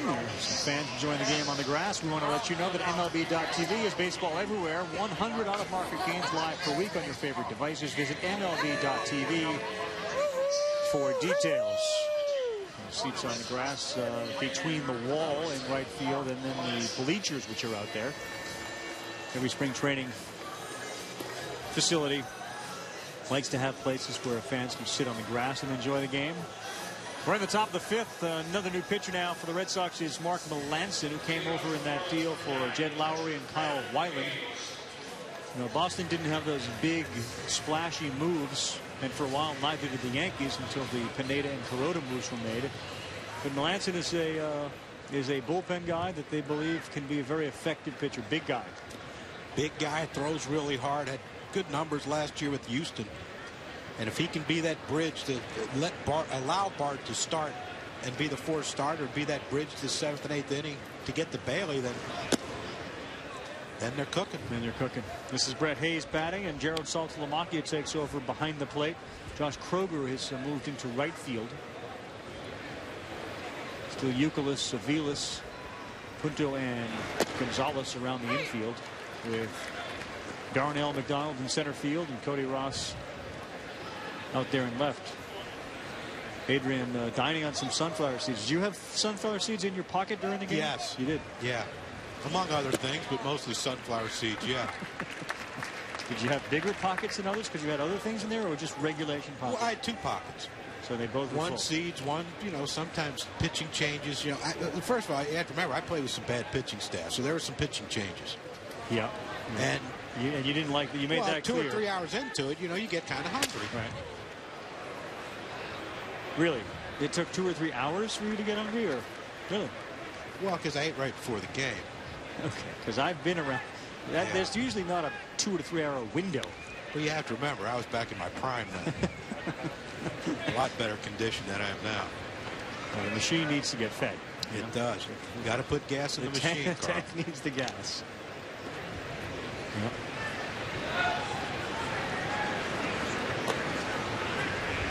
Yeah, that's not too often, is it, that you see a regular everyday player come in a game to then play in the position. Usually if you're not playing, you're not playing. Right? Usually. I don't know. You're talking about Salton Rocket? Well, he might have wanted to catch Melanson. Yeah. Just to see what he does and what he needs to work with him. That makes sense. All right, for Melanson, the first man who strikes out. For Josh Beckett, he retired the last 9 in a row, John. And the numbers on Beckett: 57 pitches, 4 innings, a run, a hit, 2 walks, 2 hit batters, and 3 strikeouts. So he did settle in. He settled in. He struggled with his command. Couldn't find the outside part of the plate. The right-handed hitters hit a couple guys.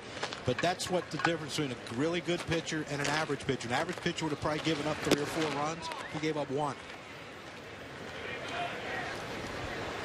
Peter Pasquarelli, who's with us, one of our information stats guys, says that maybe Beckett, who liked Veritek, maybe Shopik is going to be Beckett's catcher, and Salton Lamacchia is now getting used to other guys. Let's see if Reyes can beat this one out. Nope. Vilas makes the play. So let's go over some of the Josh Beckett stuff here, John, and tell us what you saw. What were the differences settling down? Just opening up and couldn't command the outside part of the plate to the right-handed hitters. But once he started getting it settled in, you see that ball down and away in the strike zone, getting strikeouts. That nice little cutter right there. And he got a lot of ground balls to shortstop on that cutter away. That's where he settled in. When you can't command a part of the plate, the hitters will take the part that he can command and take that away from him. Once he established both sides, they couldn't hit him. There are the numbers again: the 57 pitches, 30 in his last outing, so 57, 27 more today. And he worked through whatever it is that as John said, struggling early on. Their rotation, if Buchholz is healthy, and even Ozzie Guillen, who has seen Daniel Bard throw, says, boy, Daniel Bard, huh? Like, very impressive with at least his size and his ability to throw the fastball. He's been working on a changeup just to kind of mix in there 10 times a game. Yeah, and hitters, you've been around enough of them. Sometimes we're not real smart. And once we see something, we might look for it.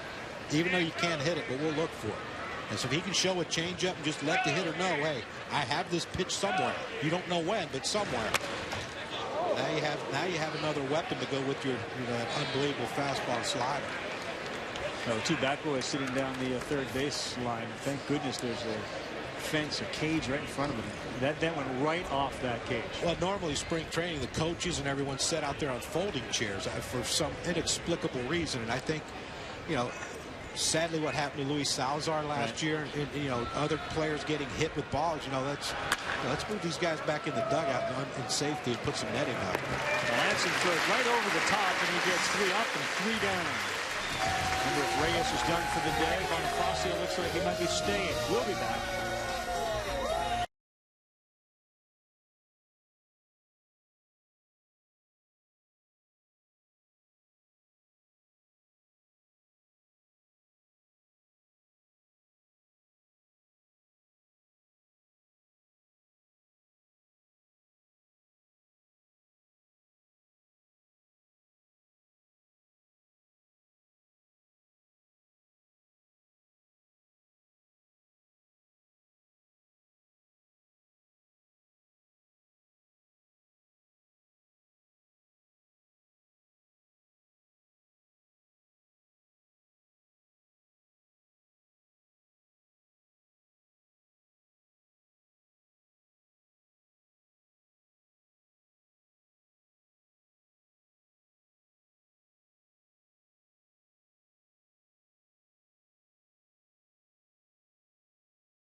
The American League East, the Boston Red Sox have a new management team of Ben Cherington and Bobby Valentine. The New York Yankees quiet for so long, and then all of a sudden Michael Pineda and Hiroki Kuroda show up. Joe Maddon's preaching consistency and building on the momentum they had last year. The Orioles are laying deep in the weeds, and the Blue Jays, picked by many to be very competitive in the division this year. You take a look at the AL East standings. Last year, the Rays and Red Sox were dead heat to the final minute of the season. And Tampa, of course, gets into the postseason. They're healthy this year with Evan Longoria back, and they believe Matt Moore is going to be a superstar pitcher. And the Blue Jays, John, with John Farrell now, second season there, and Lowry at third base, and they're pitching with Ricky Romero. These two divisions, the AL East and NL East, are the most competitive top to bottom. Yeah, four deep in both divisions, and that's you know, when you're beating up on each other, that's a beautiful thing for us who cover baseball, because we get to see it pretty much on a nightly basis. Two really good teams in the same division going at each other, but. You know, I like Toronto a lot in this division. Not to win it, maybe not even a wild card, but to do some damage and build for the future, because they can hit. We always know that the Blue Jays can hit, but now they're starting to get some starting pitching. Talk to some of the players in these camps, and you know they're talking about, you know, they know Romero's a great pitcher and what they have, but they said that Kyle Drabick has some of the best stuff that they've ever seen. So if he can get it together and pitch according to plan, you know, the Blue Jays are going to have some good starting pitching too. And in the division, the American League East, where you have Brian Cashman, and now you have Cherington here, and obviously Dan Duquette's there in Baltimore. I don't know that Alex Anthopoulos, who's the general manager in Toronto, seems to garner the credit, the respect that the other guys do. He builds. He's able to shed some payroll and some salary. He's done an amazing job, and they didn't spend a lot yet. They have money if they're in it. Yeah, and that's the great thing. If they're in it. There's a fair ball down the line. Aviles running hard as they takes a carom off that short left field shutout, and he ends up at second base. So Mike Aviles is on again for the second time. This is where Bobby's going to have to keep him in the game. He has a chance to hit for the cycle with the triple and the double, but I'm pretty sure he's not going to play 9. But this is a great sight right here. They lose Scutero. They need a shortstop. They trade Jed Lowry. You know, this guy, Mike Aviles, remember when he first came up with Kansas City? He was a great hitter. And they're hoping he can recapture that. And, you know, you hit 9th in the lineup. That doesn't mean anything in this lineup because it's so powerful. But you get some production down there, the way he's swinging it today. Yep. Yeah, this team, they might not need a lot of pitching. You know, and Aviles can play in a lot of different places as Nick Punto steps in. And this one is driven to left field. And carrying on the track, it's caught. And Aviles retreats. Aviles is one of those guys, John, that, you know, now that Ryan Sweeney's got a groin issue, maybe Aviles goes out to the outfield, plays right field, because his bat's a little better than people think. And if Iglesias plays shortstop, that's another possibility for the Red Sox to at least consider. Hey, why not? You know, most shortstops are your best athletes on the field. I'm sure he could go out and play the outfield if they asked him to. And I'm sure Bobby's going to ask him. If he can hit, we're going to get you in the lineup. You got to go play right field. Remember, Bobby has a history of Youkilis looks at a strike. It's, you know, Ray Ordonez was his guy. It wasn't like he was a 320 hitter that drove in 100 and hit 30. He loves that guy that can catch. And Iglesias is very similar in his abilities, his potential as a glove guy. He's a good pitch away that Youkilis looks back at the home plate umpire and says, really? Well, we'll see that about a few thousand times this year. Really? He's never taken a pitch that was a strike, ever. and most good hitters, they never were strikes. I never had a strike called against me that was actually a strike. We've looked at the video. That's confirmed. You never did. Never. Couldn't be my fault. We know that. 300 hitter, lifetime, you don't miss many. 7 out of 10. So think about those numbers. Yeah. Not your fault, though. No, it wasn't. I could have been a 400 hitter. They'd have called it the way I wanted them to. Would you be intrigued by a Youkilis in a leadoff spot?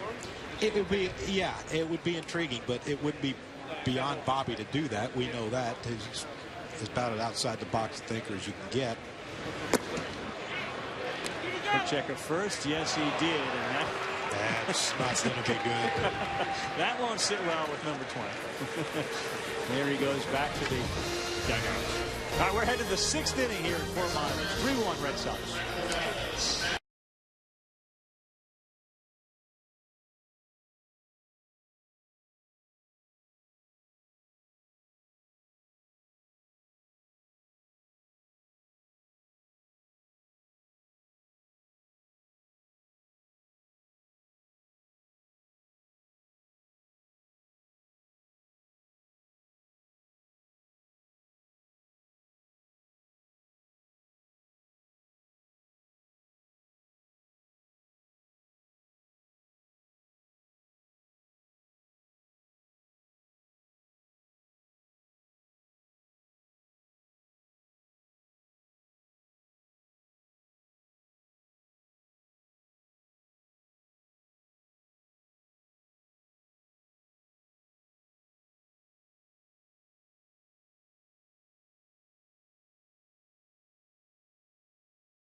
Welcome back. ESPN Spring Training brought to you by Dairy Queen. So good it's ridiculous.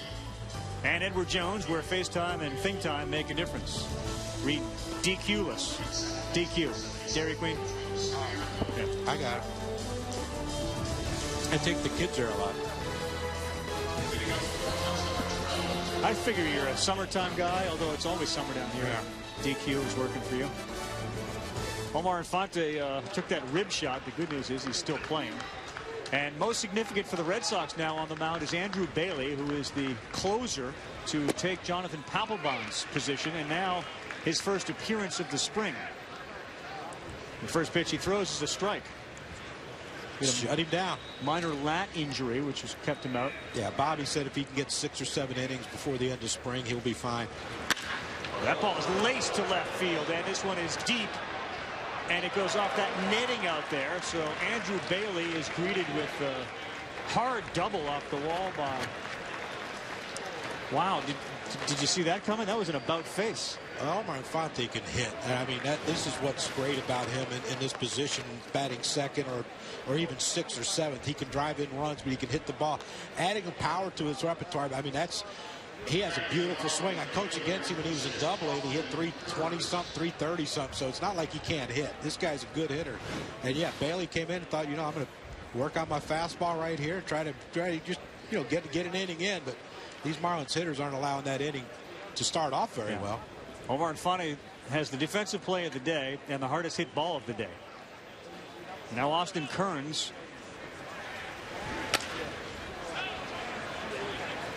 We'll talk with Bobby Valentine after this half inning. Bailey's one of those who just at first blush, when you see him again, you're reminded, and this is one of those that we'll ask Bobby about, and he'll say that's just not true. But he seems to really throw it down. He gets on top of the ball, all things that Bobby doesn't subscribe to. But Bobby's not going to be happy with the fact you don't care about the double.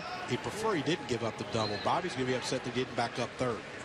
And I'm sure that, you know how our manager guys, when they come up to us, they notice everything. Oh, yeah.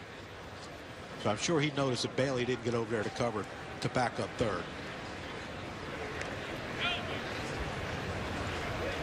And knowing Bob the way we know him, I'm sure he'll let him know if he hasn't already. In his own way. Yeah. He is unique that way.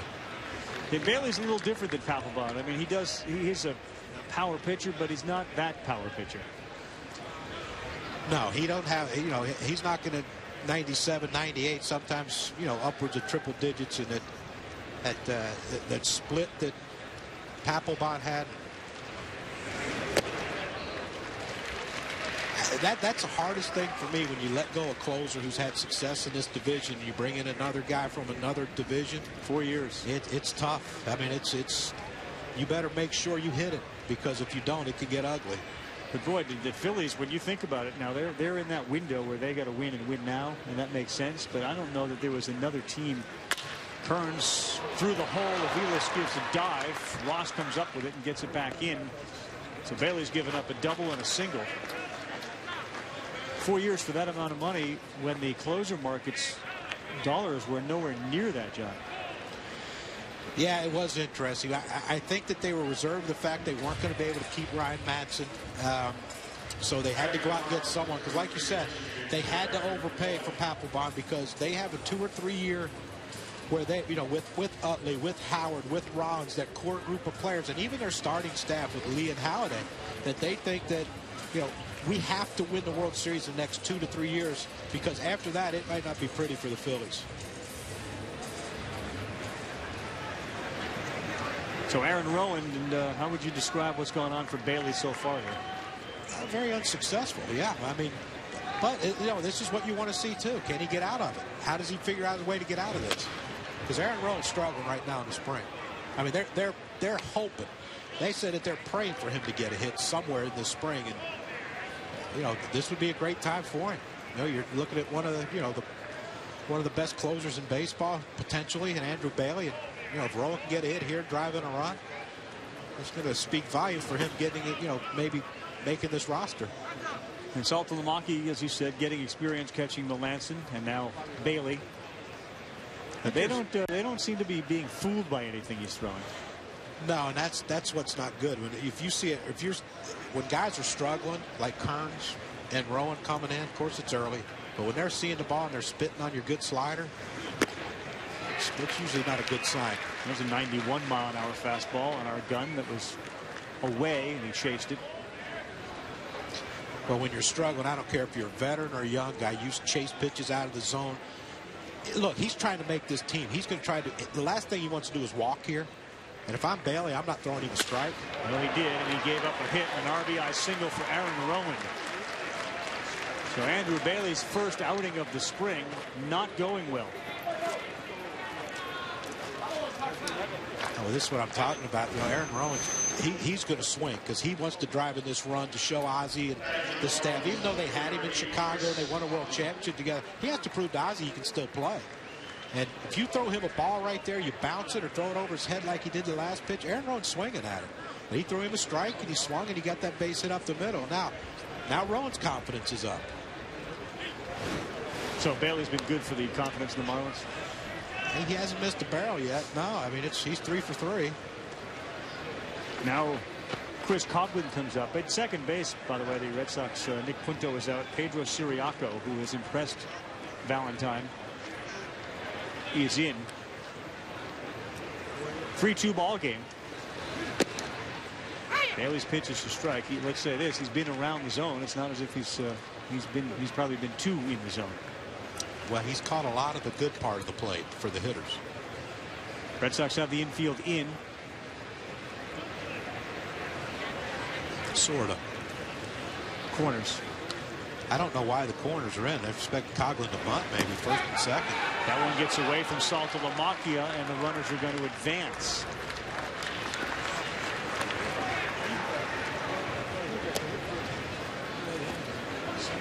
Looked like a ball that Saltalamacchia probably will say could have kept in front of him. Well, every catcher thinks that they can keep everything in front of them. They should. But again, it's a new pitcher. It's a new pitch. That's a hard slider. It looks like down in the dirt. That ball right there should have been caught. It just kind of fooled him. Second and third, 2 guys out there for Coughlin. Fouls it off. And if you're the manager now, how do you kind of judge today with, as we discussed, the outfield race? Kearns hit, you know, Coughlin, Rowan, they're all kind of doing the same thing. Yeah, well, I know what they're looking for. They're looking for a right-handed bat. So, you know, Coughlin's going to have to really do something special to be that 4th outfielder. That, you know, Kearns has the more power than Rowan, and that plays well in the National League East, you know, coming off the bench. This is a tough play. Siriaco's out there the other way. Aviles and goes and makes the catch. And the runners don't advance. So good hustle over there by Aviles, the shortstop, to make that play.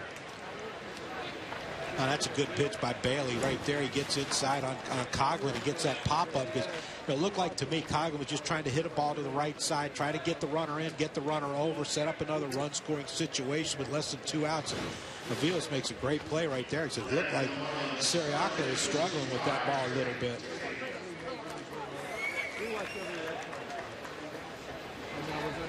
So Aviles is impressed with his glove, and again, it just feels like they're going to try to find a spot for him to play somewhere. Bailey trying to limit the damage.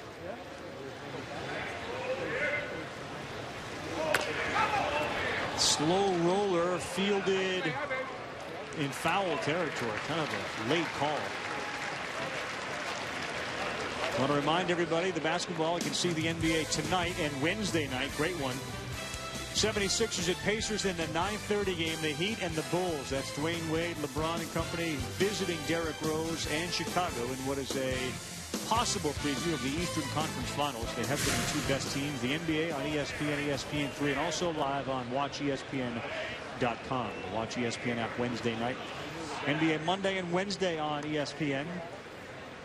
And this is the first of 10 spring training games we have. And, of course, our regular season schedule of the Sunday and the Monday and the Wednesday with baseball tonight each and every night.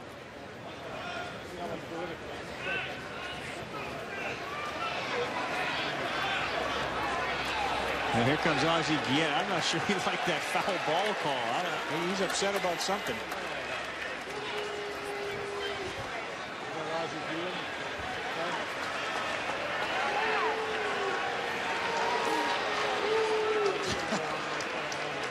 Well, he ain't doing this for us. He's genuinely upset about something.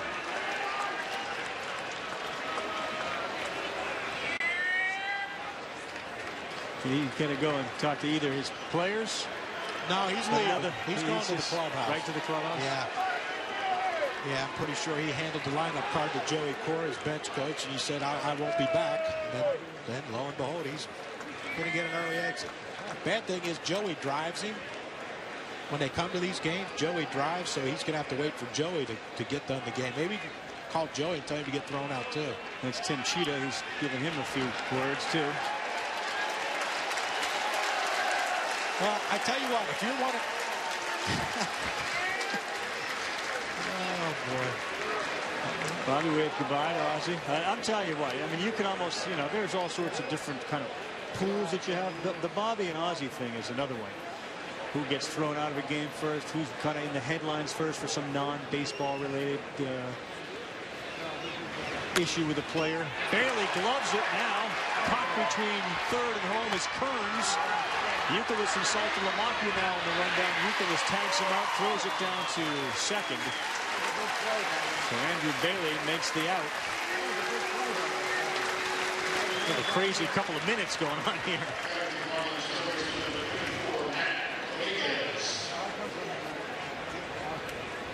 Not sure if it was the foul ball that Ozzie was upset about, because it ultimately would have been an out.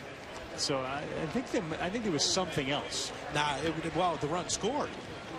Kearns scored on that play, on that grounder right there, and that's why Ozzie was upset, because you have a young kid trying to make a team, and he thinks he made contact to drive in a run, and you take it away from him.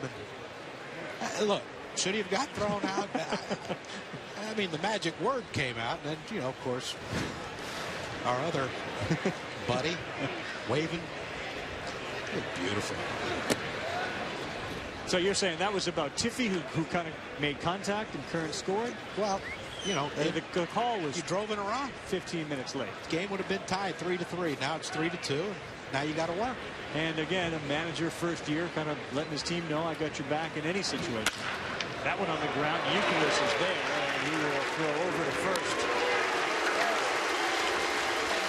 I'll tell you, that is definitely not something you see in a spring training game. The manager getting thrown out. You will see a rundown, and you won't see another manager waving goodbye to the one that just got thrown out. That you won't get. But we had it here.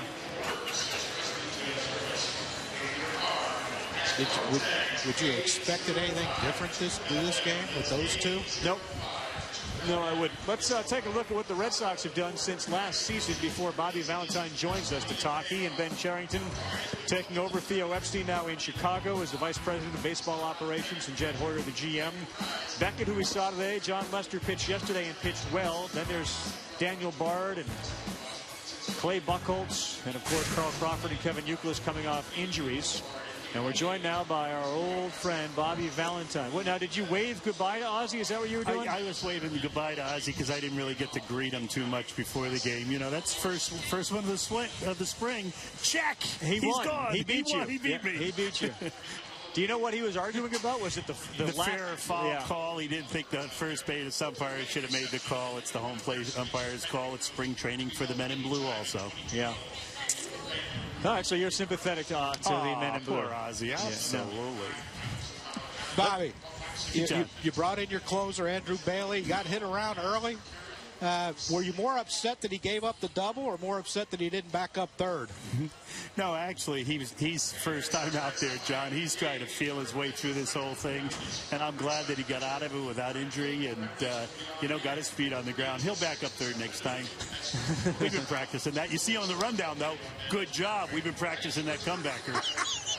You've been practicing a lot of things. I mean, have you seen some of the things you've been practicing kind of pay off? A lot of base running, first to third, Ortiz flying around the bases? Yeah, we got the Alex Ochoa 180 and 270, of course, and that was a couple 180s with Saltalamacchia and David.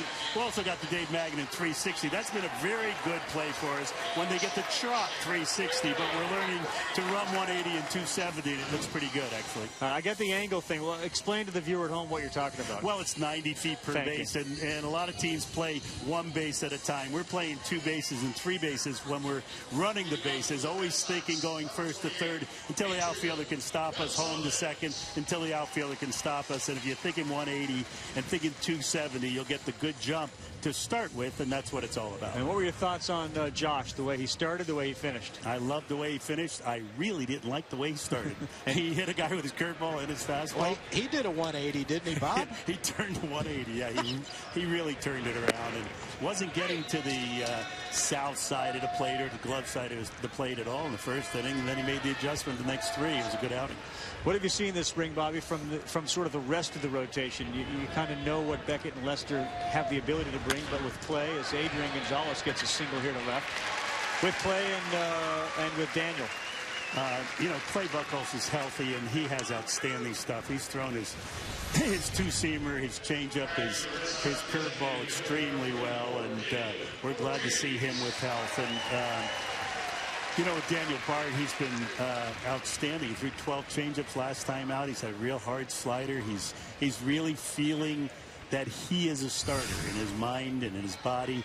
He won our PFP contest, and that's pitcher's fielding practice that we held for 2 weeks, so he can field his position. He's holding runners well, and I think is well on his way to being a good starting pitcher. That's good. And as much as he wants to believe it, it does help to have you kind of let him believe that, doesn't it? Well, I think that, you know, he's got to convince people all along the way. And just because he does right now, or I do right now, you know, the test will come as spring progresses and as the season begins. Bobby, the guy who's taken Bard's place in that bullpen, Melanson, looked pretty good today. Yeah, Melanson's been, you know, right on. He had both sides of the plate working today, as you saw. Look at the poppy man. Boy, he's swinging the bat well. And here's what we're trying on 180 here with Adrian. Maybe first time, long time. Didn't work. But that's all right. We got to make the attempt, baby. That's the attempt. You had a good secondary lead. Good jump. And we, you know, Alex is over there trying to make everyone push themselves. I think when the ball's hit right at the right fielder, it might be difficult. But, you know, he was rocking and rolling. Well, he watched Saltalamacchia and Ortiz do it. He figured, look, if they can do it, I may as well try. But you know what he did? Adrian's one of the most astute baseball players we have. But for those viewers who are out there, if the ball goes in front of you when you're at first base, you're not going to be able to make it. If the ball goes behind you, you can make the ball behind you, just like when you're at second base, make it to your left. Then you have a chance of making it, and that was really no chance for Adrian. So you like the effort, but the judgment's questionable. Yeah, I'd say with no outs, you know, you have to test yourself, John. I always tell you, you know, if you're only going to ski the blue diamonds or the blue trails when you're skiing, you'll never get to the black diamonds. You got to push yourself. He doesn't know about the blue and the black. I don't ski. I'm sorry. He's not sorry, John. But the good news is Poppy ended up at second. Yeah, he was running right out of the box. And, you know, I told Carl last night as he was treating me to a fabulous dinner that, you know, Poppy's in here early. He's on the, you know, treadmill at 9 o'clock in the morning. He's gotten his weight down. His legs are underneath him. And he wants this to be anything but his last year, as he has a 1-year contract. He wants to extend his career, and I think he has a good chance of doing it the way he's going about his business. Saltalamacchia came in, Bobby, gave you a hit right away. Yeah, Salty's been working with our pitchers. You know, he came in second here after Kelly Shopik, who caught Josh Beckett for the first time this spring, and he was in there to work with Mark Melanson and Bailey. He got his work in. He'll get this at bat, and then we'll turn it over to one of our real bright spots in our camp, and you'll love him when you see him. Ryan's going to come in and catch the next 3 innings. Yeah, I saw Ryan the runway during the wintertime. He's a big kid. He's a smart guy, which I know works well for you. You like that, too, as a catcher. Well, yeah, he went to Yale, so I guess that makes him smart, but he's also a powerful hitter. He knows himself as a young hitter. He's one of the most advanced hitters that I've seen in a long time, and he's worked real well with Gary Tuck, who is our catching savant coach. He coaches catching as well as anybody I've ever been around, and he develops them and makes them better. What are you thinking now with regards to kind of these your calendar, opening day starters, position players, lineups? What's your calendar? My calendar is, feel this team out as it goes along. As you well know, we haven't had Carl Crawford at all to play, and Carl's going to be a big factor in our lineup and how we score runs. And you know, we're going to move guys around and see how everything fits until Carl gets back. And I think we're going to be able to score plenty of runs. And I like the way we're, you know, doing the add-ons with the base running and the hit and runs and the bunts that we've been using for base hits during the spring. And I think we'll be able to incorporate them during the season also. As far as the starting pitching, do you care? It's March 12th. Is there a date where you want this stuff established? No, you don't. No, you know, this is a building process. I think that we're going to continue to build right until you know, July and August, and figure out exactly what we have, you know, as the season progresses. Well, you got a very good team. Have fun. Thanks for being with us. Thanks, guys. All right, that's Bobby Valentine. Great play over there at third base by the great glove of Matt Dominguez. We'll continue from Fort Myers.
How about the American League West with the Angels? C.J. Wilson, Albert Pujols. They spent a lot of money, major commitments. The Rangers, of course, added Yu Darvish and believe they are in a position to get back to a World Series for the third year in a row. The Mariners, they made that move with the Yankees and, of course, the Oakland A's. Cespedes is there, has been great. Manny Ramirez is there, has not been. The Red Sox have a 3-2 lead here as we continue in the top of the 7th inning. Our spring training baseball. As we go from Florida to Arizona, I want to welcome in Aaron Boone, who you're in Tempe. Is that right, Aaron? Home of the Angels? We are in Tempe today with the Angels. Beautiful day out here, and it's good to be back watching baseball, guys, huh? It's very good to be back watching it and having it on ESPN, and looking forward to another season with you on Baseball Tonight. Let's focus on the Angels. Obviously, they picked up Albert, and then you wonder about like somebody like Mark Trumbo. How is he doing? Where's he playing? What's the thoughts there? Well, he's in the lineup today, Carl, again at third base. And they're going to use this entire spring to see if he can make that transition.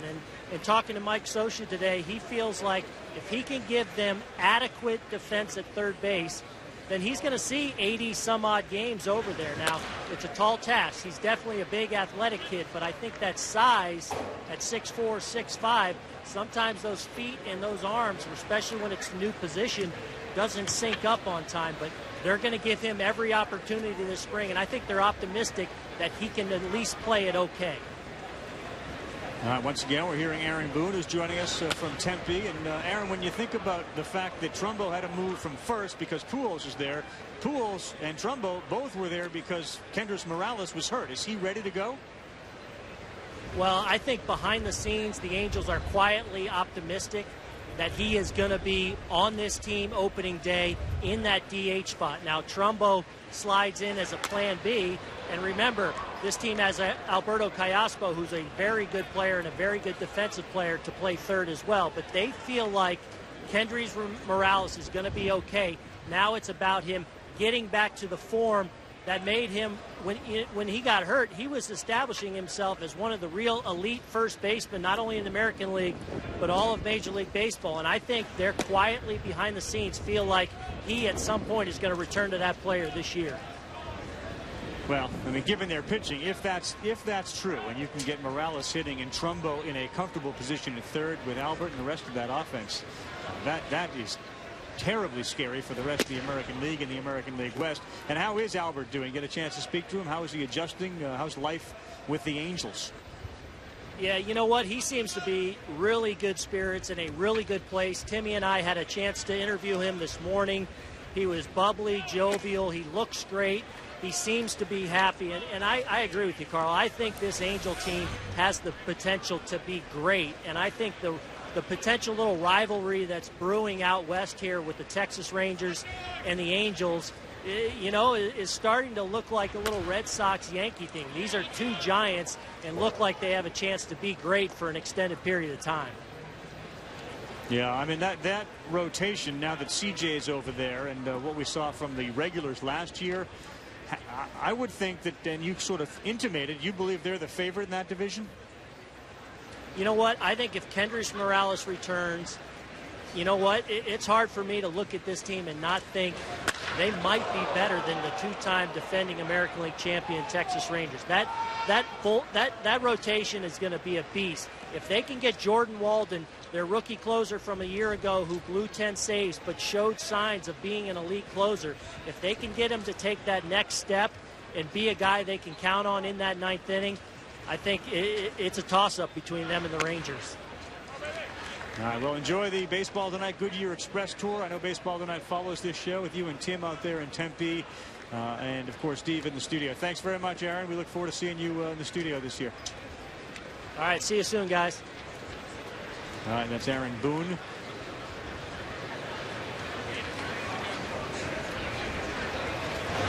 On the 12th pitch of the at-bat, the shortstop is still Aviles, and he is still playing a very solid shortstop.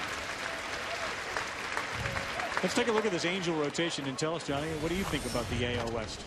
Well, I think that I agree with Aaron. I think they have every opportunity to win that division as the Texas Rangers do. And, you know, I think for all intents and purposes it is a two-team race. But, you know, when you look at this rotation to be able to go 5 deep like they can, really 4 deep. Williams is still a question mark. But, you know, Urban Santana, they have him penciled in. Looks like they have him penciled in as their 4th starter. But, I mean, he has as good a stuff as anyone on that staff. So, you know, if he puts it together, then they have, you know, so much depth in that rotation. But again, we see so many times if the bullpen can't hold leads, you know, it causes a lot of problems with the team, you know, as far as morale goes. But, you know, Kendrys Morales comes back, they can overcome a lot of issues in that bullpen with the way they'll be able to score runs. But, you know, Vernon Wells has to turn around. Torrey Hunter has to have a big year. I mean, a lot of things have to happen for them to overtake the Rangers, but all the pieces are in place for those things to happen. And I think those other pieces, assuming they do perform, the Morales of the world, those other pieces you mentioned become better. I think the Angels win that division. They really do. Given health, I think they win that division. Darvish is an interesting guy. He looked. I mean, look, we looked at a spring training game. We did it live on SportsCenter. It looked really good. He's a wild card. That's kind of an X factor. Well, he is a wild card. And Derek Holland, I think maybe what he did in the World Series last year, that great game he pitched, could that be the game that he turns the corner and becomes a top of the rotation pitcher? He has the stuff to be that top of the rotation guy. But can he put it together for 30 starts and be a top of the rotation guy? That's a big difference. And, you know, if he can, now they're in good shape. But, you know, if he can, you know, a lot of question marks in that rotation, more so than the Angels. You know, Darvish, Feliz, now the starter with Joe Nathan going to be the closer. You know, I mean, it's great. I know Nolan Ryan loves the power stuff, but you know, can these guys last the full season? And that's you know, that's a lot to ask a guy like Neftali Feliz to do, to give us 30-something starts and, you know, 160, 180 innings. That's why I think there's just more question marks on that team this year. But we'll see. That's the beauty of it all. And we will actually be out in Anaheim. We open with the Miami Marlins and fly to Los Angeles. And Miami on a Monday night and then a Wednesday night. The Angels open up. So the Baseball Tonight team will be there as well.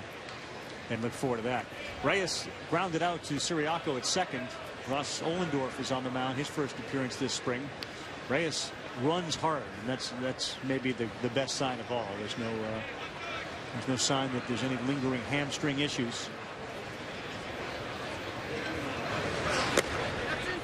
Ohlendorf keeping the ball down. Wednesday the 4th, we're in. Yes, we are. Miami. Friday, Anaheim. Sunday, Bristol. You and I are going to be real trouble. This one is lifted to center field, and it's caught. That's right. Wednesday and Friday. What did I say? Monday and Wednesday. Wednesday and Friday. And I know you don't like to be confused. You went right to the calendar. I did. I had plans for Wednesday and Friday. We'll be back.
Welcome back to ESPN Spring Training. It is presented by Gillette.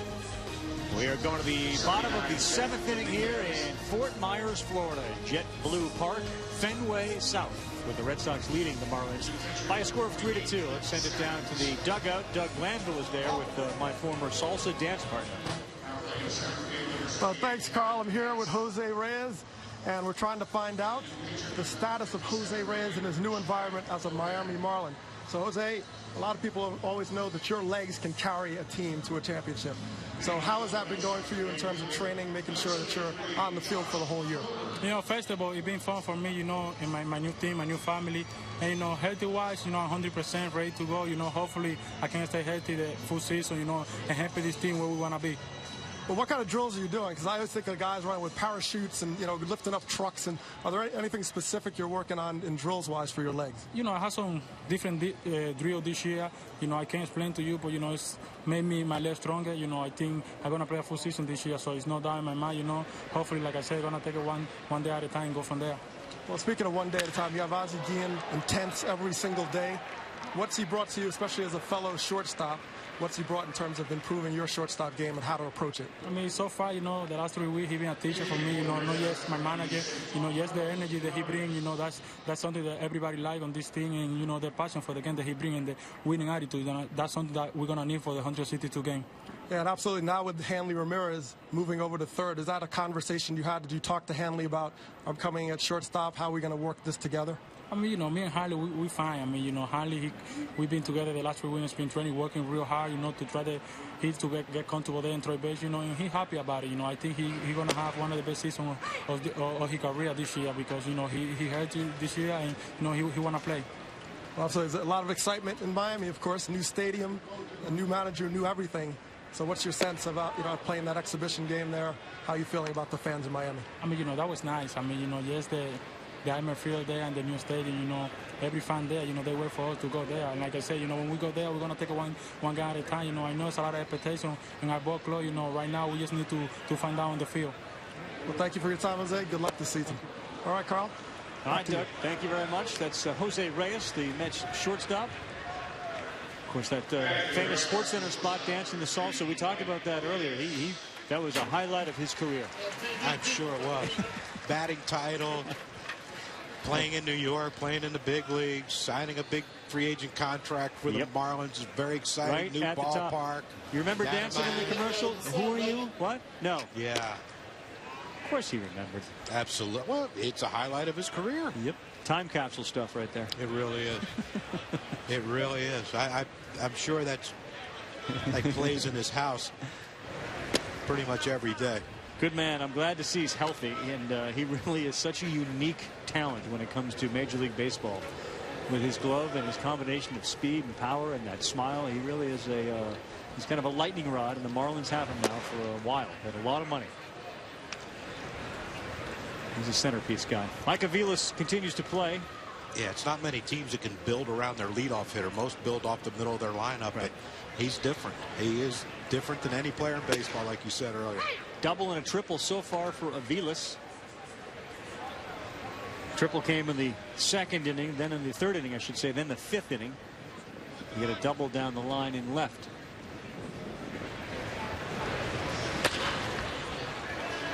Fouled out of play. It's been a unique game here. We saw the manager of the Miami Marlins, Ozzie Guillen. He joined us in the third inning to talk, and then he was thrown out of the game. Which just doesn't happen in spring training. But when you look at the play, you understand why he was upset, because the first base umpire has the calls until the ball gets past the base, or the home plate umpire, and then once it gets past the first base umpire. Yep. Would have been a tie game. Aviles retired for the first time. Eighth inning is coming up.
ESPN Spring Training is presented by Gillette. Great things start with Gillette. See the ball just hanging around out there, John, right on top of the scoreboard. Tough spot. Found it, though. Major League Baseball proud to support the fight against cancer. Honor someone you know who is going to bat against breast cancer. Visit honorarybatgirl.com. With Doug Glanville down on the field doing the interviews, John Kruk, I'm Carl Ravitch. Stefania Bell broke us down with all the injury news earlier. We've moved to the 8th inning. Our first spring training game, this one between the Red Sox and the Miami Marlins, with Boston leading by a score of 3-2. Ross Ohlendorf pitching his second inning for Boston now.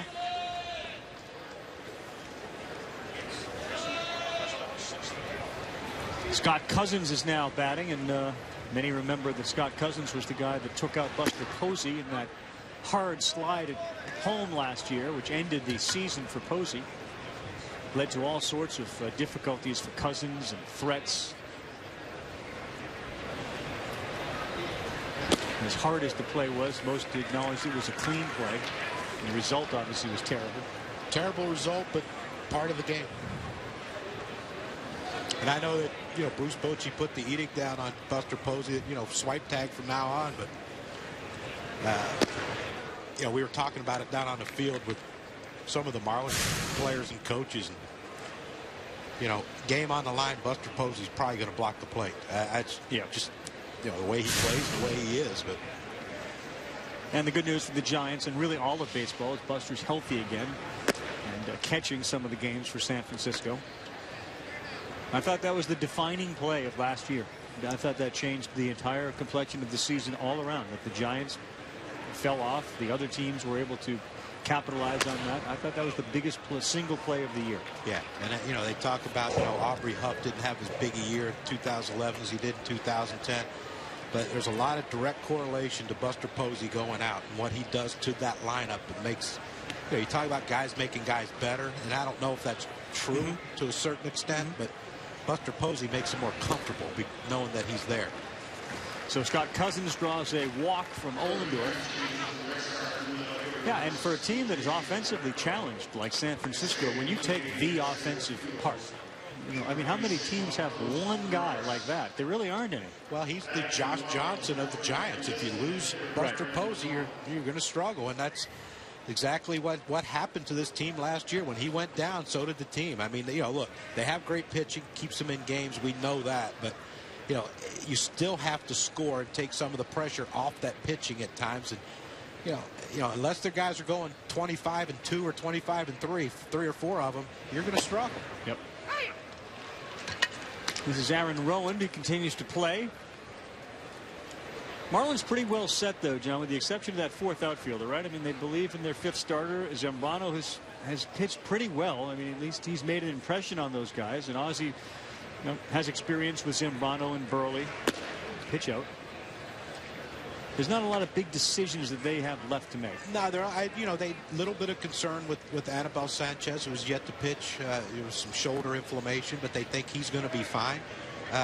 He's supposed to pitch next week, so they think he's going to be okay, or this week at the end of this week. But yeah, it's a 4th outfield spot, and of course, with the 4th outfield spot, there comes a bench player. So and we know in the National League how important those bench guys are. So you're going to need a guy who can defend but can also hit, and hopefully with some pop, because you got to try to win games late in the season or late in the game with a home run or a double or whatever. That's where, to me, I think Austin Kearns probably has the advantage over Aaron Rowand and Chris Coghlan, is the fact that he can hit the ball out of the ballpark when he's healthy. Rowand is, of course, that guy that you remember years ago ran face first into that fence in Philadelphia. But obviously he's recovered from that, and they've changed the fences. You just saw Adrian Gonzalez protecting our own Doug Glanville down there in that Red Sox dugout. Doug.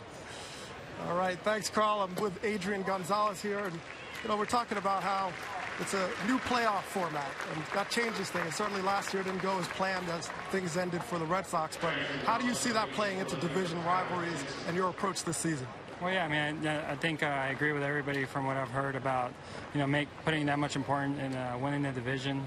It's a lot more important now, and that one-game playoff is going to be a lot of fun. I think everybody throughout the world is going to enjoy it. Single-game elimination is kind of that football mentality. You're in or you're out, and I think it'll be good for baseball. Well, given that last season, you felt like early in the year you had those 4 months you were rolling along, and then things sort of changed a little bit. So now going into this new postseason format, Is there an approach that's different sort of towards the end of the year, or just how you work, maybe sort of how you approach your pitching, your at-bats, seeing it differently? No, I mean, you always try to win the game that's at hand. You focus on one game at a time, and you try to win that one game that you're playing at a time. And you never look for tomorrow. You always focus on today, and that won't change. I think the only thing that'll change is let's say a team that's got a one-game lead in the division, they're going to have to keep throwing their guys out there and not be able to settle back on that wild card. Well, certainly with your hitting style, you have a very diverse lineup, very versatile. So you're hitting various spots in the lineup and seem to have a strength all over the place. So with your swing in Fenway Park in particular, something that you adapt to being home, especially now at this new complex, you have a mini Fenway Park. Is that something you keep working on? No, I mean, my swing's naturally inside out, and so it's something that I enjoy. I take advantage as much as I can of the big, the green monster over there, and just try to stay behind the ball and swing through it so I can get it to the wall and get all those missed hits for singles or doubles. And it's definitely a high wall, so you got to hit it really high if you want to get over it. But if not, either way, you're going to get something out of it. Thanks, Adrian, for your time. Good luck this season. All right. Thank you, Dougie. Kyle Jensen just rips one into left field, and they hold the runner at third base, the tying run at third base. That was a shot.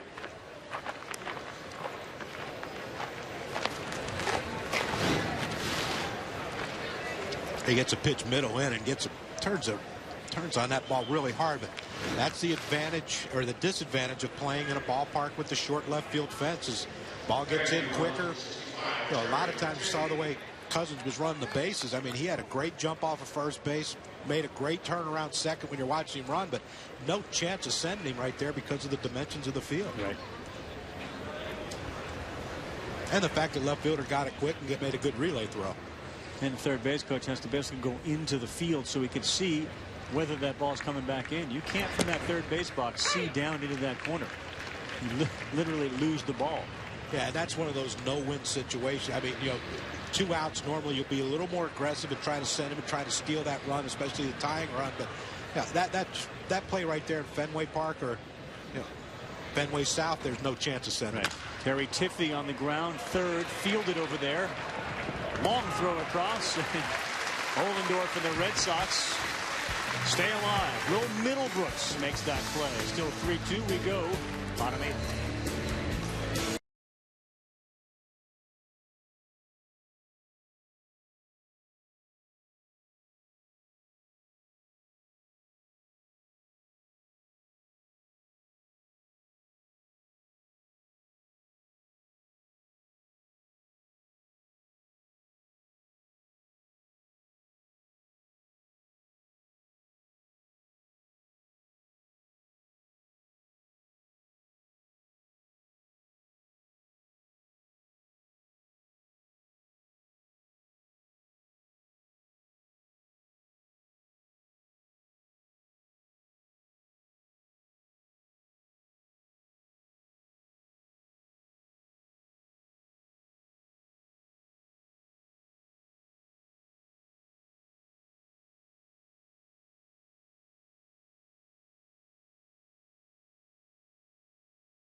Red Sox leading the Marlins 3-2. Sweet Caroline. It is another part of the Fenway South experience. ESPN Fantasy Baseball is back on ESPN.com.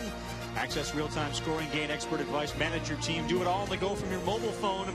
ESPN Fantasy Baseball. Sign up for free at ESPN.com/fantasy baseball.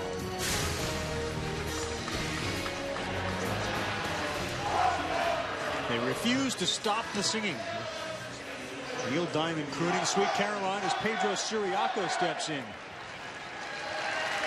Bottom of the 8th, Miami Marlins trailing the Red Sox 3-2 in our first of 10 spring training games, with baseball tonight standing by.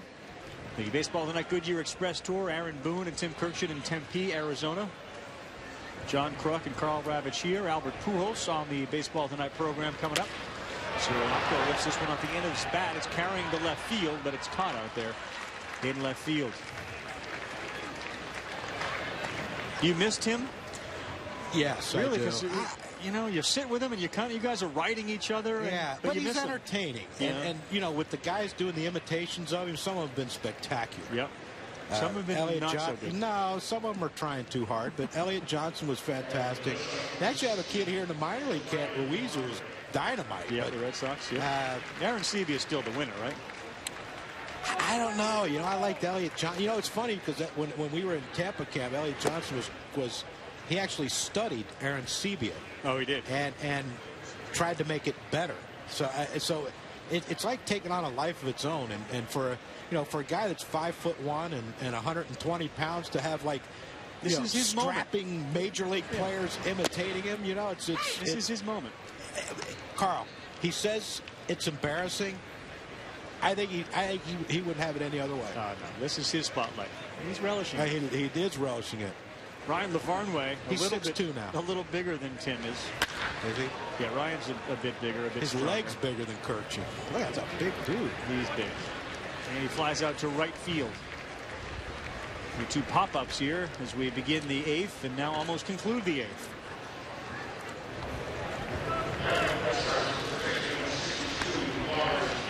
This is a name that the Red Sox fans are familiar with, Lars Anderson. He's got all sorts of offensive potential. He's been up to the major league a few times. Plays first base. That's the issue. He's the Matt Dominguez of the Marlins. Yeah, but you know, that's the issue. You know, he's a good player. Most teams he'd had 2 or 3 years in the big leagues. The Red Sox say, okay, Adrian Gonzalez might be available to us. Okay, we're going to go get him. And Lars has to sit and bide his time and hopefully become a trade piece somewhere. Or, you know, I mean, you do need injury security, don't you? What if Adrian gets hurt? No? You want to be traded and get on a major league roster? Yes. If you're Lars. You shouldn't root for someone to get hurt so you can play. No, I meant from an organizational standpoint. I've done that. I don't think he sits in his room in Pawtucket and says, I think tonight might be the night. No, I don't think he does that. Hard throwing lefty, a little wild. No. I did. I was hoping someone. I wanted one to play. In the dirt. Chad Godin is on the mound. But no, now it's Gary Glover. Every time you turn on Sports Center, every time you turn on baseball tonight, you know, in the winter, fall, spring, whatever, yeah, you hope to see that bottom line. It says Red Sox made a trade, and hopefully you're the one guy in it. If you look ahead of you and you see what's up there. Yeah, as long as it's not the Angels, you know, or the Tigers. Well, yeah, but I mean, if you're Ryan. Lars Anderson doesn't want to go play behind Albert anymore, or Prince. No. Teixeira. No, if he read that he was being traded to, say, Milwaukee after Prince left to go to Detroit, all right, maybe I'll get a chance. Yeah. But you get that chance, you got to take advantage of it. Oscar Tejeda is next up for the Red Sox. Where were you in most of the spring training games when the 80s and the 90s showed up in the game, the numbers on the uniform? I never had a high number. Where were you? Where was I? Were you not watching? You weren't? Oh, no. No, Carl. I was nowhere near a ballpark. I did my, couple at bats and my obligatory 10 little sprints in the outfield, which they don't do anymore because they have their own little field they do their stuff on now. They don't have to run in the outfield. Remember that? That was neat. Dodging outfielders. Yeah. What's the highest number you ever wore? 44, my rookie year. In spring training, never. 44. They gave me 44. Was in my locker when I showed up, and I made the team out of spring training. It's my first big league spring training, and I wore number 44 for my rookie year, and then I think they retired it because Willie McCovey wore it as a Padre. Yeah. And Willie, of course, you know, great Hall of Famer with mainly for the Giants, but so they told me that, you know, can you pick another number? So I picked number 8. Right. I guess Heath Bell had a theory that Ricky Henderson once told him if the 2 numbers on the uniform are greater than 10, if you add them together, probably not making the team. Ricky said that? That threw Heath Bell. I bet. I'm a flutter right now myself thinking about it. Now, you know, Ricky still wants to play. Ricky thinks he can still play in the big leagues. How about Barry Bonds?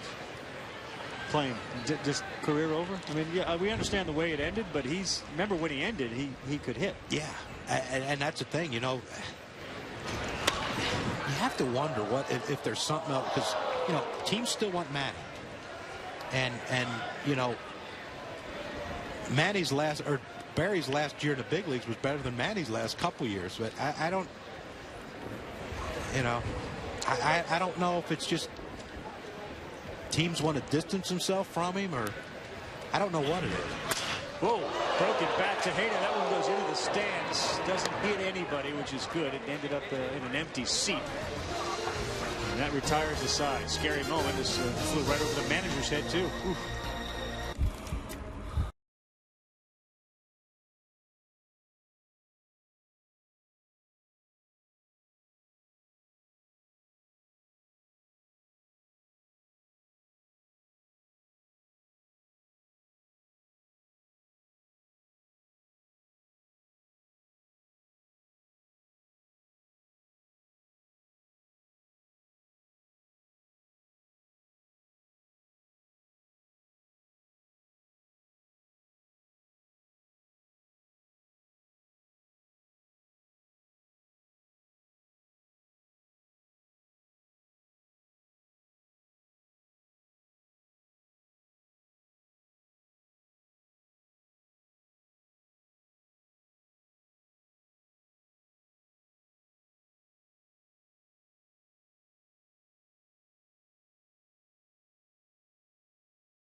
All right, the American League Central storylines. Of course, Prince, the new king of Motown.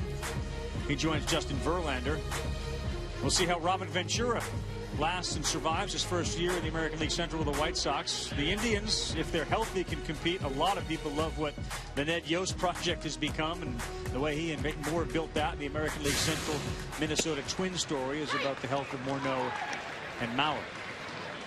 I played golf with Ron Gardner this year. He said that so far they're both looking pretty good health-wise. You played golf with Ron Gardner? Okay. Well, I don't just go to camps and stuff. I find them out the door so we get them for 4 or 5 hours. Oh, right back up the middle, and Atchison, Scott Atchison was on the mound. How to get out of the way of that one. Atchison, of course, was in the majors last year for the Red Sox. appeared in 60 games over the last 2 years. Watch how close this one comes, John. Well, that's that slider that leaks back out over the center of the plate, or breaking ball, and that's pretty much where that ball gets hit. You just hope you can defend yourself, or hope it misses you. Yeah, that's a little too quick for me. I needed 90 feet. 60 feet was too close. You're good for pitching from second 90, base. 90 I could get out of the way. 60 would have hit me.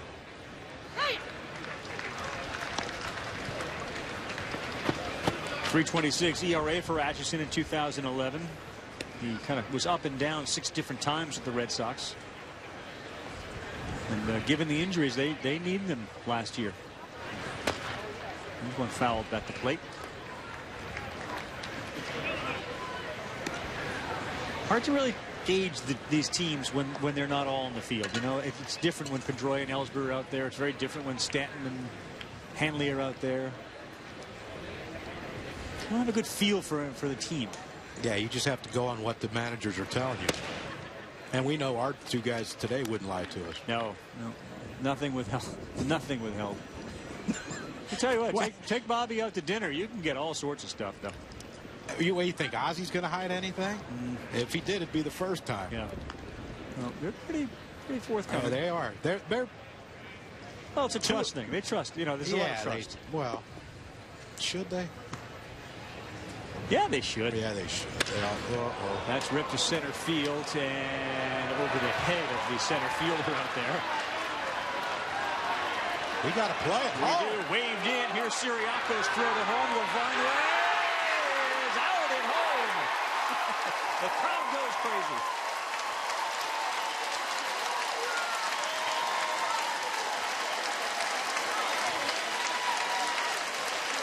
Well, here's another Bobby Valentine influence. We're going to work on these things until we get them right. Cutoffs and relays can save runs and save games.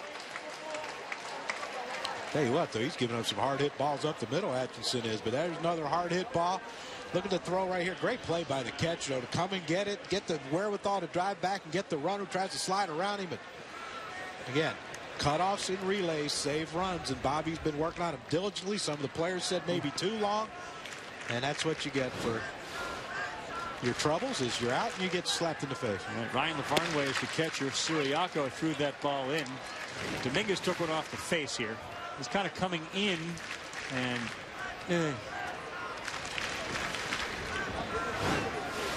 it's not a good way to maybe end the day. No, that one didn't feel very well. Jeff Dominguez is batting as Atchison throws it down. And that's one of those things as a runner, you have to understand that, you know, look, they're waving them. You know it's going to be a close play with no outs, or, you know, cut off relays. You know they're going to try to throw it home. You have a young shortstop. You're the runner on second base. You got to continue on to third and put yourself in scoring position now with only 1 out. But you become a spectator, and he hit second base, and he wanted to watch to see if, I just drove in the top. Oh, nope. And he did not. No. Oh, and I'm now still standing on second. There was a lot of slow motion about that play, too. I think the fastest moving thing was the third base coach's arm. And he was windmilling it. Other than that, it didn't go so well. No. I'm not going to make the Marlins highlight reel.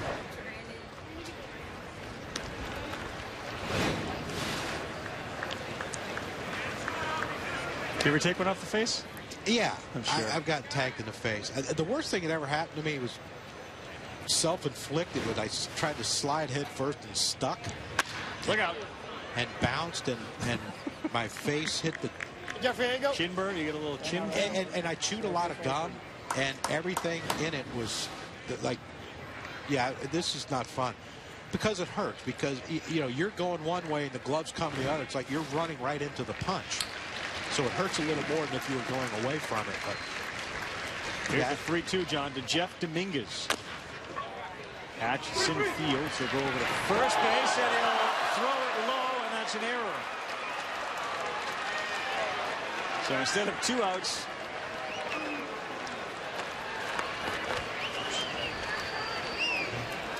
and some booze.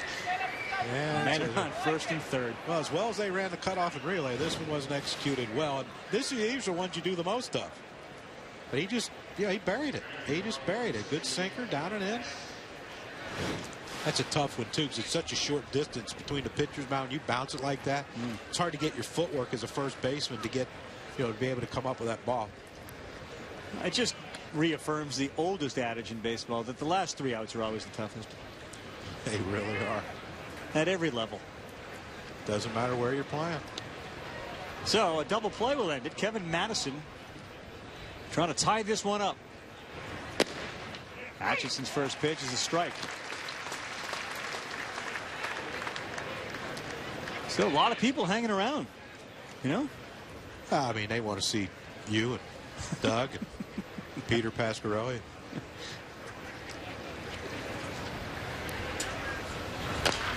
Fouled away.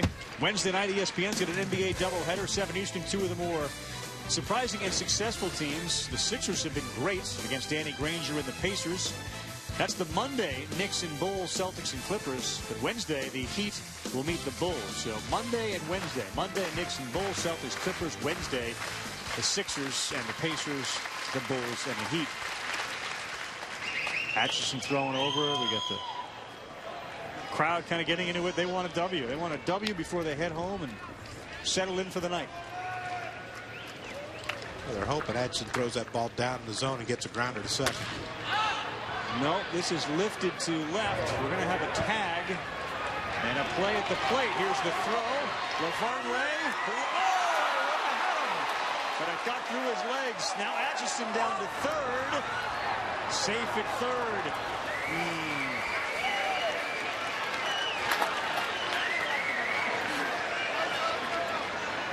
There you go. Attaboy. John, I think the throw beat him. Throw beat him. Tough play for the catcher, though. And they tried to appeal third. Bobby's up on the top step, but they called him safe. Thing right, he got underneath it well, but then you saw that hesitation. He had to catch it over his glove shoulder. That takes that split second, but that, believe me, that was an easier play for the catcher than the cutoff and relay play for the first out of the inning. Yeah, pretty good hop for Ryan LaVarnway, and it goes off his glove to tie it up at 3. And the energy's been kind of taken out of the building here. You can talk about that play all you want, but the ball back to the pitcher. Oh yeah, game over.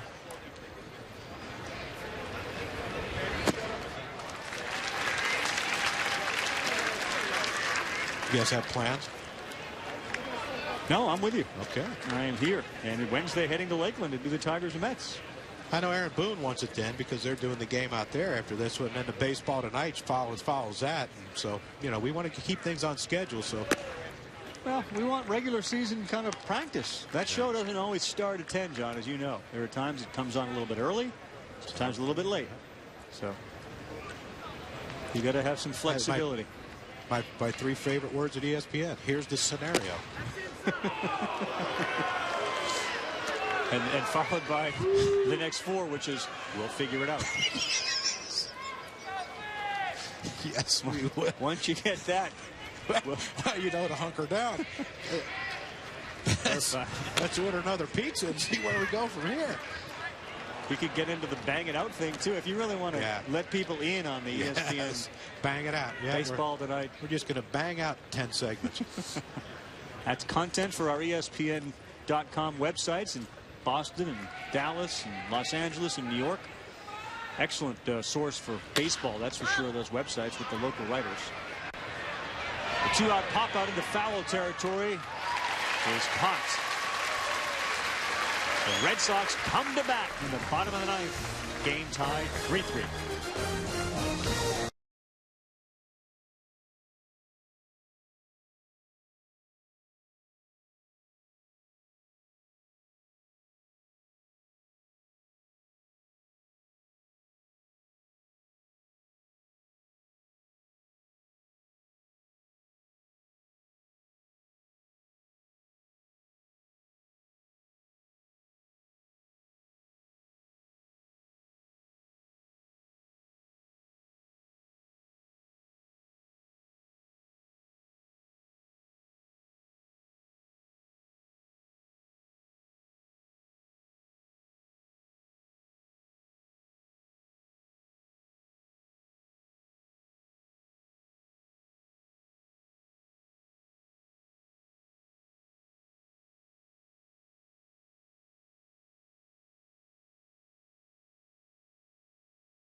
Welcome back, everyone, as John gets the headset on. We are set for the bottom of the ninth between the Red Sox and the Marlins. It is 3-3 now.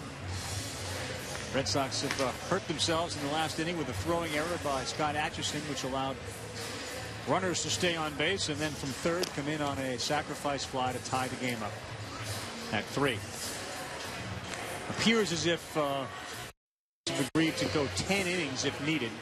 No more than that, but we'll see if the Red Sox obviously can win it here. Rob Delaney is the new pitcher for the Miami Marlins.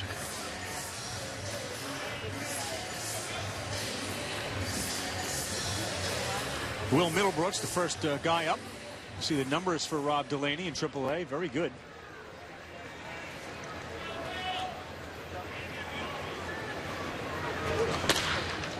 Middlebrooks swings at the first pitch and fouls it out of play.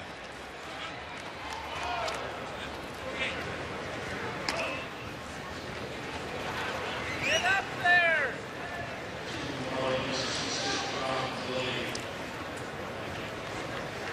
There it is, Westwood, New Jersey. I grew up not far from there. Emerson, New Jersey. Yeah. 2 to 11 or 12, I think I was there. 9 big years, Carl. My formative years where I learned everything. Were you big at 2 to 11? Big, like in what way? However you want to interpret the question. No, in no way. No, I don't know what happened. I was 165 when I graduated high school. So you were a basketball player. People don't know that about you. I was excellent too. Yeah. Vertically challenged, but other than that, everything was good. Bobby just reported that they're calling players back, John, so the game can be extended longer for you. Bobby. Yeah, he's going to call people back. Yeah. Why don't he call Pedroia? See if Petey will come over and play a couple innings. This is the time you want to be in the game if you're a veteran. I think the ballpark plays a little different than Fenway, because at Fenway you have the sense the game can end on a home run. It's just a real hard ballpark in left field to hit one over that wall. 6 feet is a lot of feet, isn't it, on that wall? Yeah, that's really high. I mean, that is really high. It really is, yeah. And it says 310 down the line, which Fenway's what, 295, 300? No, it's. I think the lengths and the dimensions are the same, but 6 more feet. This looks bigger than Fenway, though, to me. Bit. Like farther. You need a sports science piece to. Well, or a laser to decide what the 6 feet mean at 310 feet. Oh yeah. Jason Repko is now batting. Standing on deck is Josh Kroger, who did hit the ball hard in his last at bat. Line shot deep to center field. You got a feeling it's going to end here? You think the rally is in them? I mean, the Marlins are 5-2. The Red Sox are 5-2-1. So this could be first place of the Grapefruit League. Repko flies out.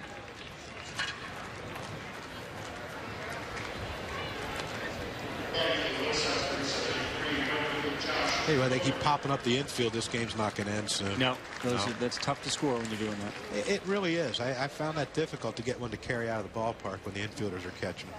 Let's get some relevant information from Doug. Doug? All right. So in talking to Bobby Valentine here, our fearless former ESPN partner, he's declared that for John Kruk, he has enough players for 22 innings. Good. And we're going to keep it going. That's good. Well, John was hoping 25. Can Bobby do 25?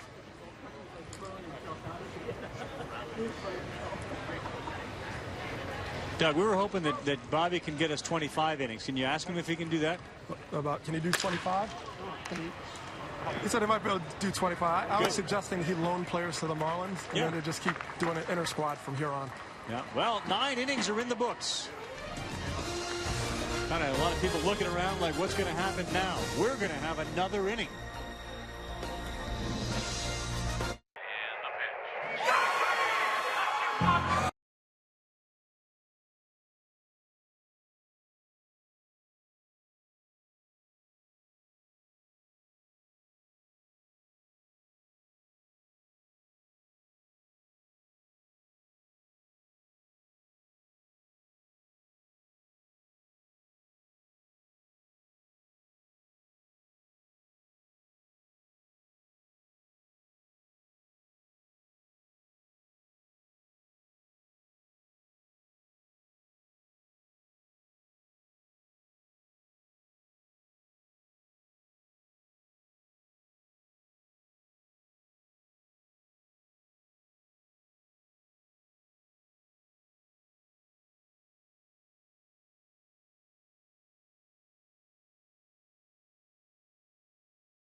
NBA Wednesday night doubleheader. First 7 Eastern. You got Andre Iguodala and the Sixers against Danny Granger and the Pacers. Then at 9:30 Eastern, the 2 top teams in the Eastern Conference, Wade, LeBron, Bosch, and the rest of the Heat visit Derrick Rose, Noah, Boozer, and the Bulls in a possible preview of the Eastern Conference Finals.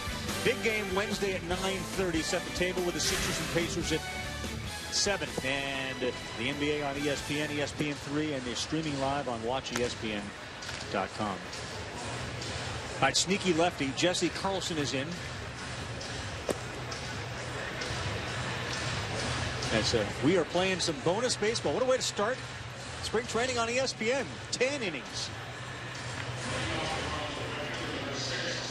Baseball Tonight crew is standing by in Arizona as well as in the studio in Bristol. About 4:30 Eastern time. Who's on that show? Which one? Today's show? Baseball Tonight, yeah. You got Boone, you got Tim Kirkshin, you got Steve Berthium. Are they doing that? Yeah, the Goodyear. From Arizona. Who's up in Bristol? Steve. Just Steve? This one is lifted deep to left field. This one is off the wall. So Cousins with a leadoff double here in the 10th inning. Albert Pujols conversation coming up on that program. Yeah. I can't wait to hear Albert, what he has to say, because it's a tough thing what he had to go through this offseason, with what he did for the Cardinals organization. Here's a difficult situation with Aaron Rowan. He's trying like heck to get hits in spring training to make this team, and now he's going to be asked to hit the ball the other way to move the runner to third. Now, if your premise that this ballpark's a little bit bigger than Fenway, that could have been a home run at Fenway Park. Could have been. So you probably doesn't it look bigger? I mean, just it looks bigger. It does. It doesn't feel as enclosed as Fenway does, and I think that's why it looks bigger. Here's Rowan on the ground at third. Looks good. 1 out. That's the situation. I mean, he would have hit the ball the other way, get the runner to third, less than 2 outs, and you can see how upset he is. He knows he just got out in front of that off-speed pitch and rolled it over. When you're struggling, that's what happens. If you're going good, you can shoot that ball the other way. If you're going real good, you get a hit that way. But even when you're just, you're in mid-season form, you can hit that ball the other way, move the runner. But it's been a struggle for Aaron this spring. So far. I mean, and the reality of it is that this is a guy fighting for a job. There's a real job on the line here. This is not just, well, I didn't do the job, but I have a job. He doesn't have a job yet. Yeah, and that's if Hanley Ramirez did that or Jose Reyes, no big deal. Aaron Rowan does it. It's this is his baseball life and death for him, pretty much. Yeah, you can feel it. You could see it, sense it in that response. Yes. That reaction. That's the harsh reality. That's the tough spot. I mean, he's a 2-time world champion, and he has a lot of pride in what he does, and you don't want it to end this way for him if it does. Kyle Jensen, curveball in there for a strike. This is great. I will say this: the game is going on, John, and people are requesting an autograph from you. Like apparently the 10th inning doesn't count. Yep, here you go.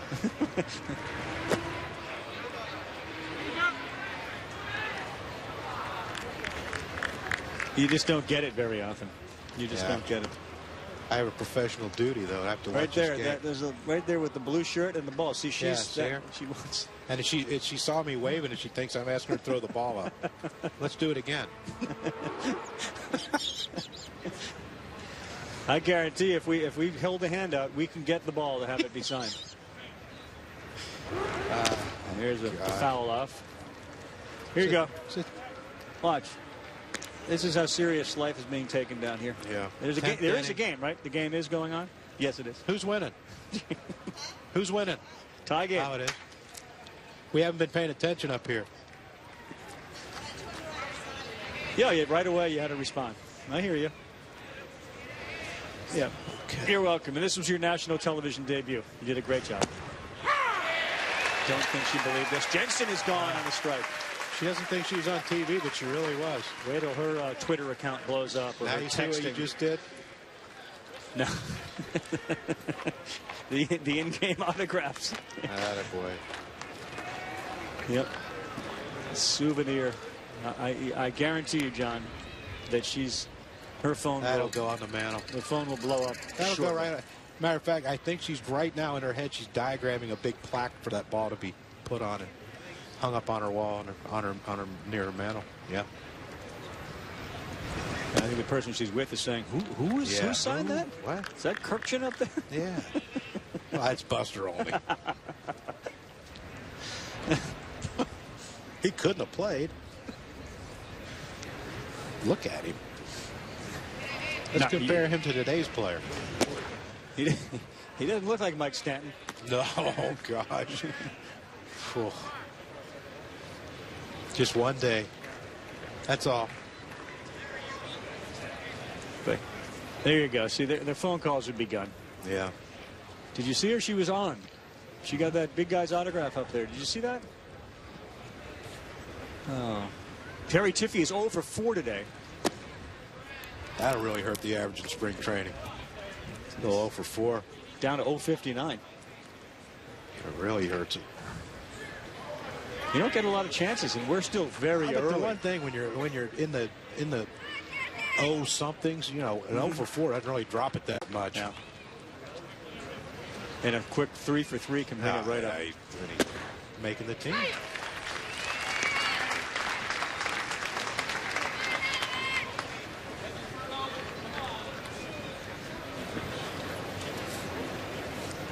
This is audition time for all these guys. Yes. Wish the manager was here to see him. On the ground, Siriaco stays down on it and throws across the diamond for the out. All right, Bobby V and the Red Sox have another chance. Bottom of the 10th coming up with baseball tonight on deck.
Steve, that's going to be hard to do. I'm telling you, Brucky is just jonesing for more and more innings. In fact, he has gone down to the clubhouse to put a uniform on. And now he's back. I am quick that way. A good first step. I tell you what, we're running out of innings. I mean, there's only 10 on the scoreboard. We got 86 coming in. He's facing 58. The other pitcher, 86, is AJ Ramos for the Miami Marlins. This is a rarity. 86 against 86. This could be a first. We're seeing history in spring training, people. AJ Ramos against Juan Carlos Linares. Will somebody 86 this game? That's the answer. That's the question. Hey, if extra innings doesn't hold your attention, 86 versus 86 sure should. Well, it's not about the game anymore. Now it's about what baseball matchups. Tonight has to offer. offer. All matchups. He swung like he wanted to end it. He did. Problem is, it was a slider away.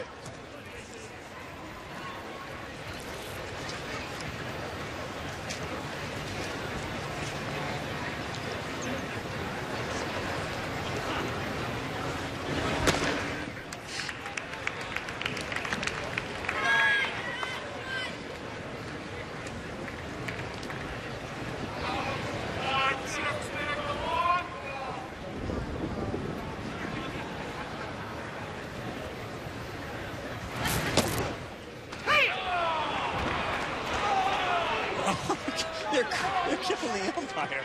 Well, you can hear it now. They're crushing the umpire here.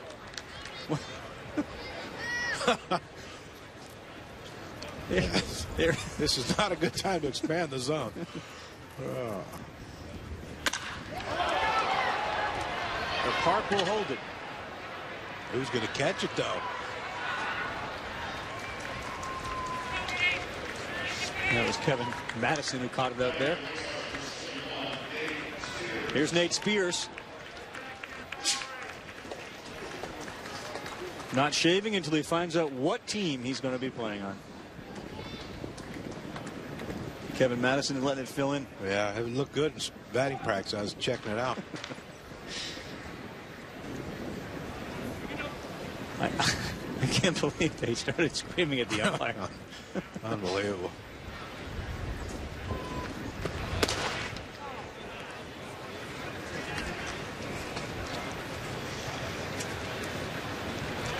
Right out of Fort Myers, Florida.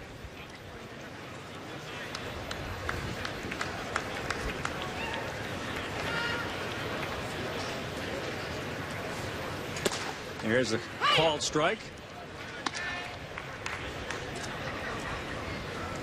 If you were fortunate enough to be at Ellsbury or a Hanley, or a Pedroia, you didn't have to be here for an extended game. Days are long enough for these guys. I think the people may not understand that it's not just the game they play in. Yeah. They're here at some of them 5:30 in the morning. Yeah, 1:30 game. Most guys are dialing it in about 8:30. Some get here earlier. I mean, you heard Bobby talk about he got here for a night game at 7:30 and Crawford was on the treadmill at 7:45. Spears lays down a bunt. He's going to be on. We might get to see the sign from Bobby again. Go. Well, he certainly liked that bunt.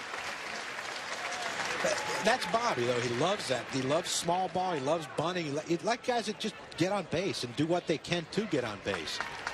He's coming out. Let's see what the Skip does. We're going to get a little love here, a little high five. Oh, yeah. Good job. Something. Yeah, there he goes. He missed him. Look at him. Nah, he missed him. He's talking. Good job. Way to go. Yeah. He's talking to no one right now, but they're all hearing him. Jonathan He is on base. He's a speedster. Siriaco squares the He bunt. better be a speedster. You pinch run for a guy that just bunted for a single? Yeah. Give him the sign, Bob.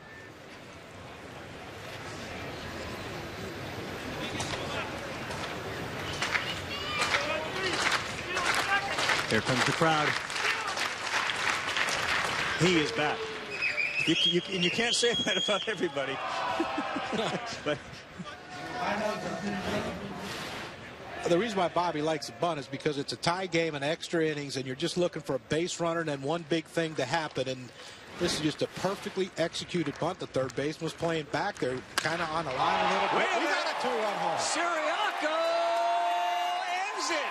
You can't hit it over the fence.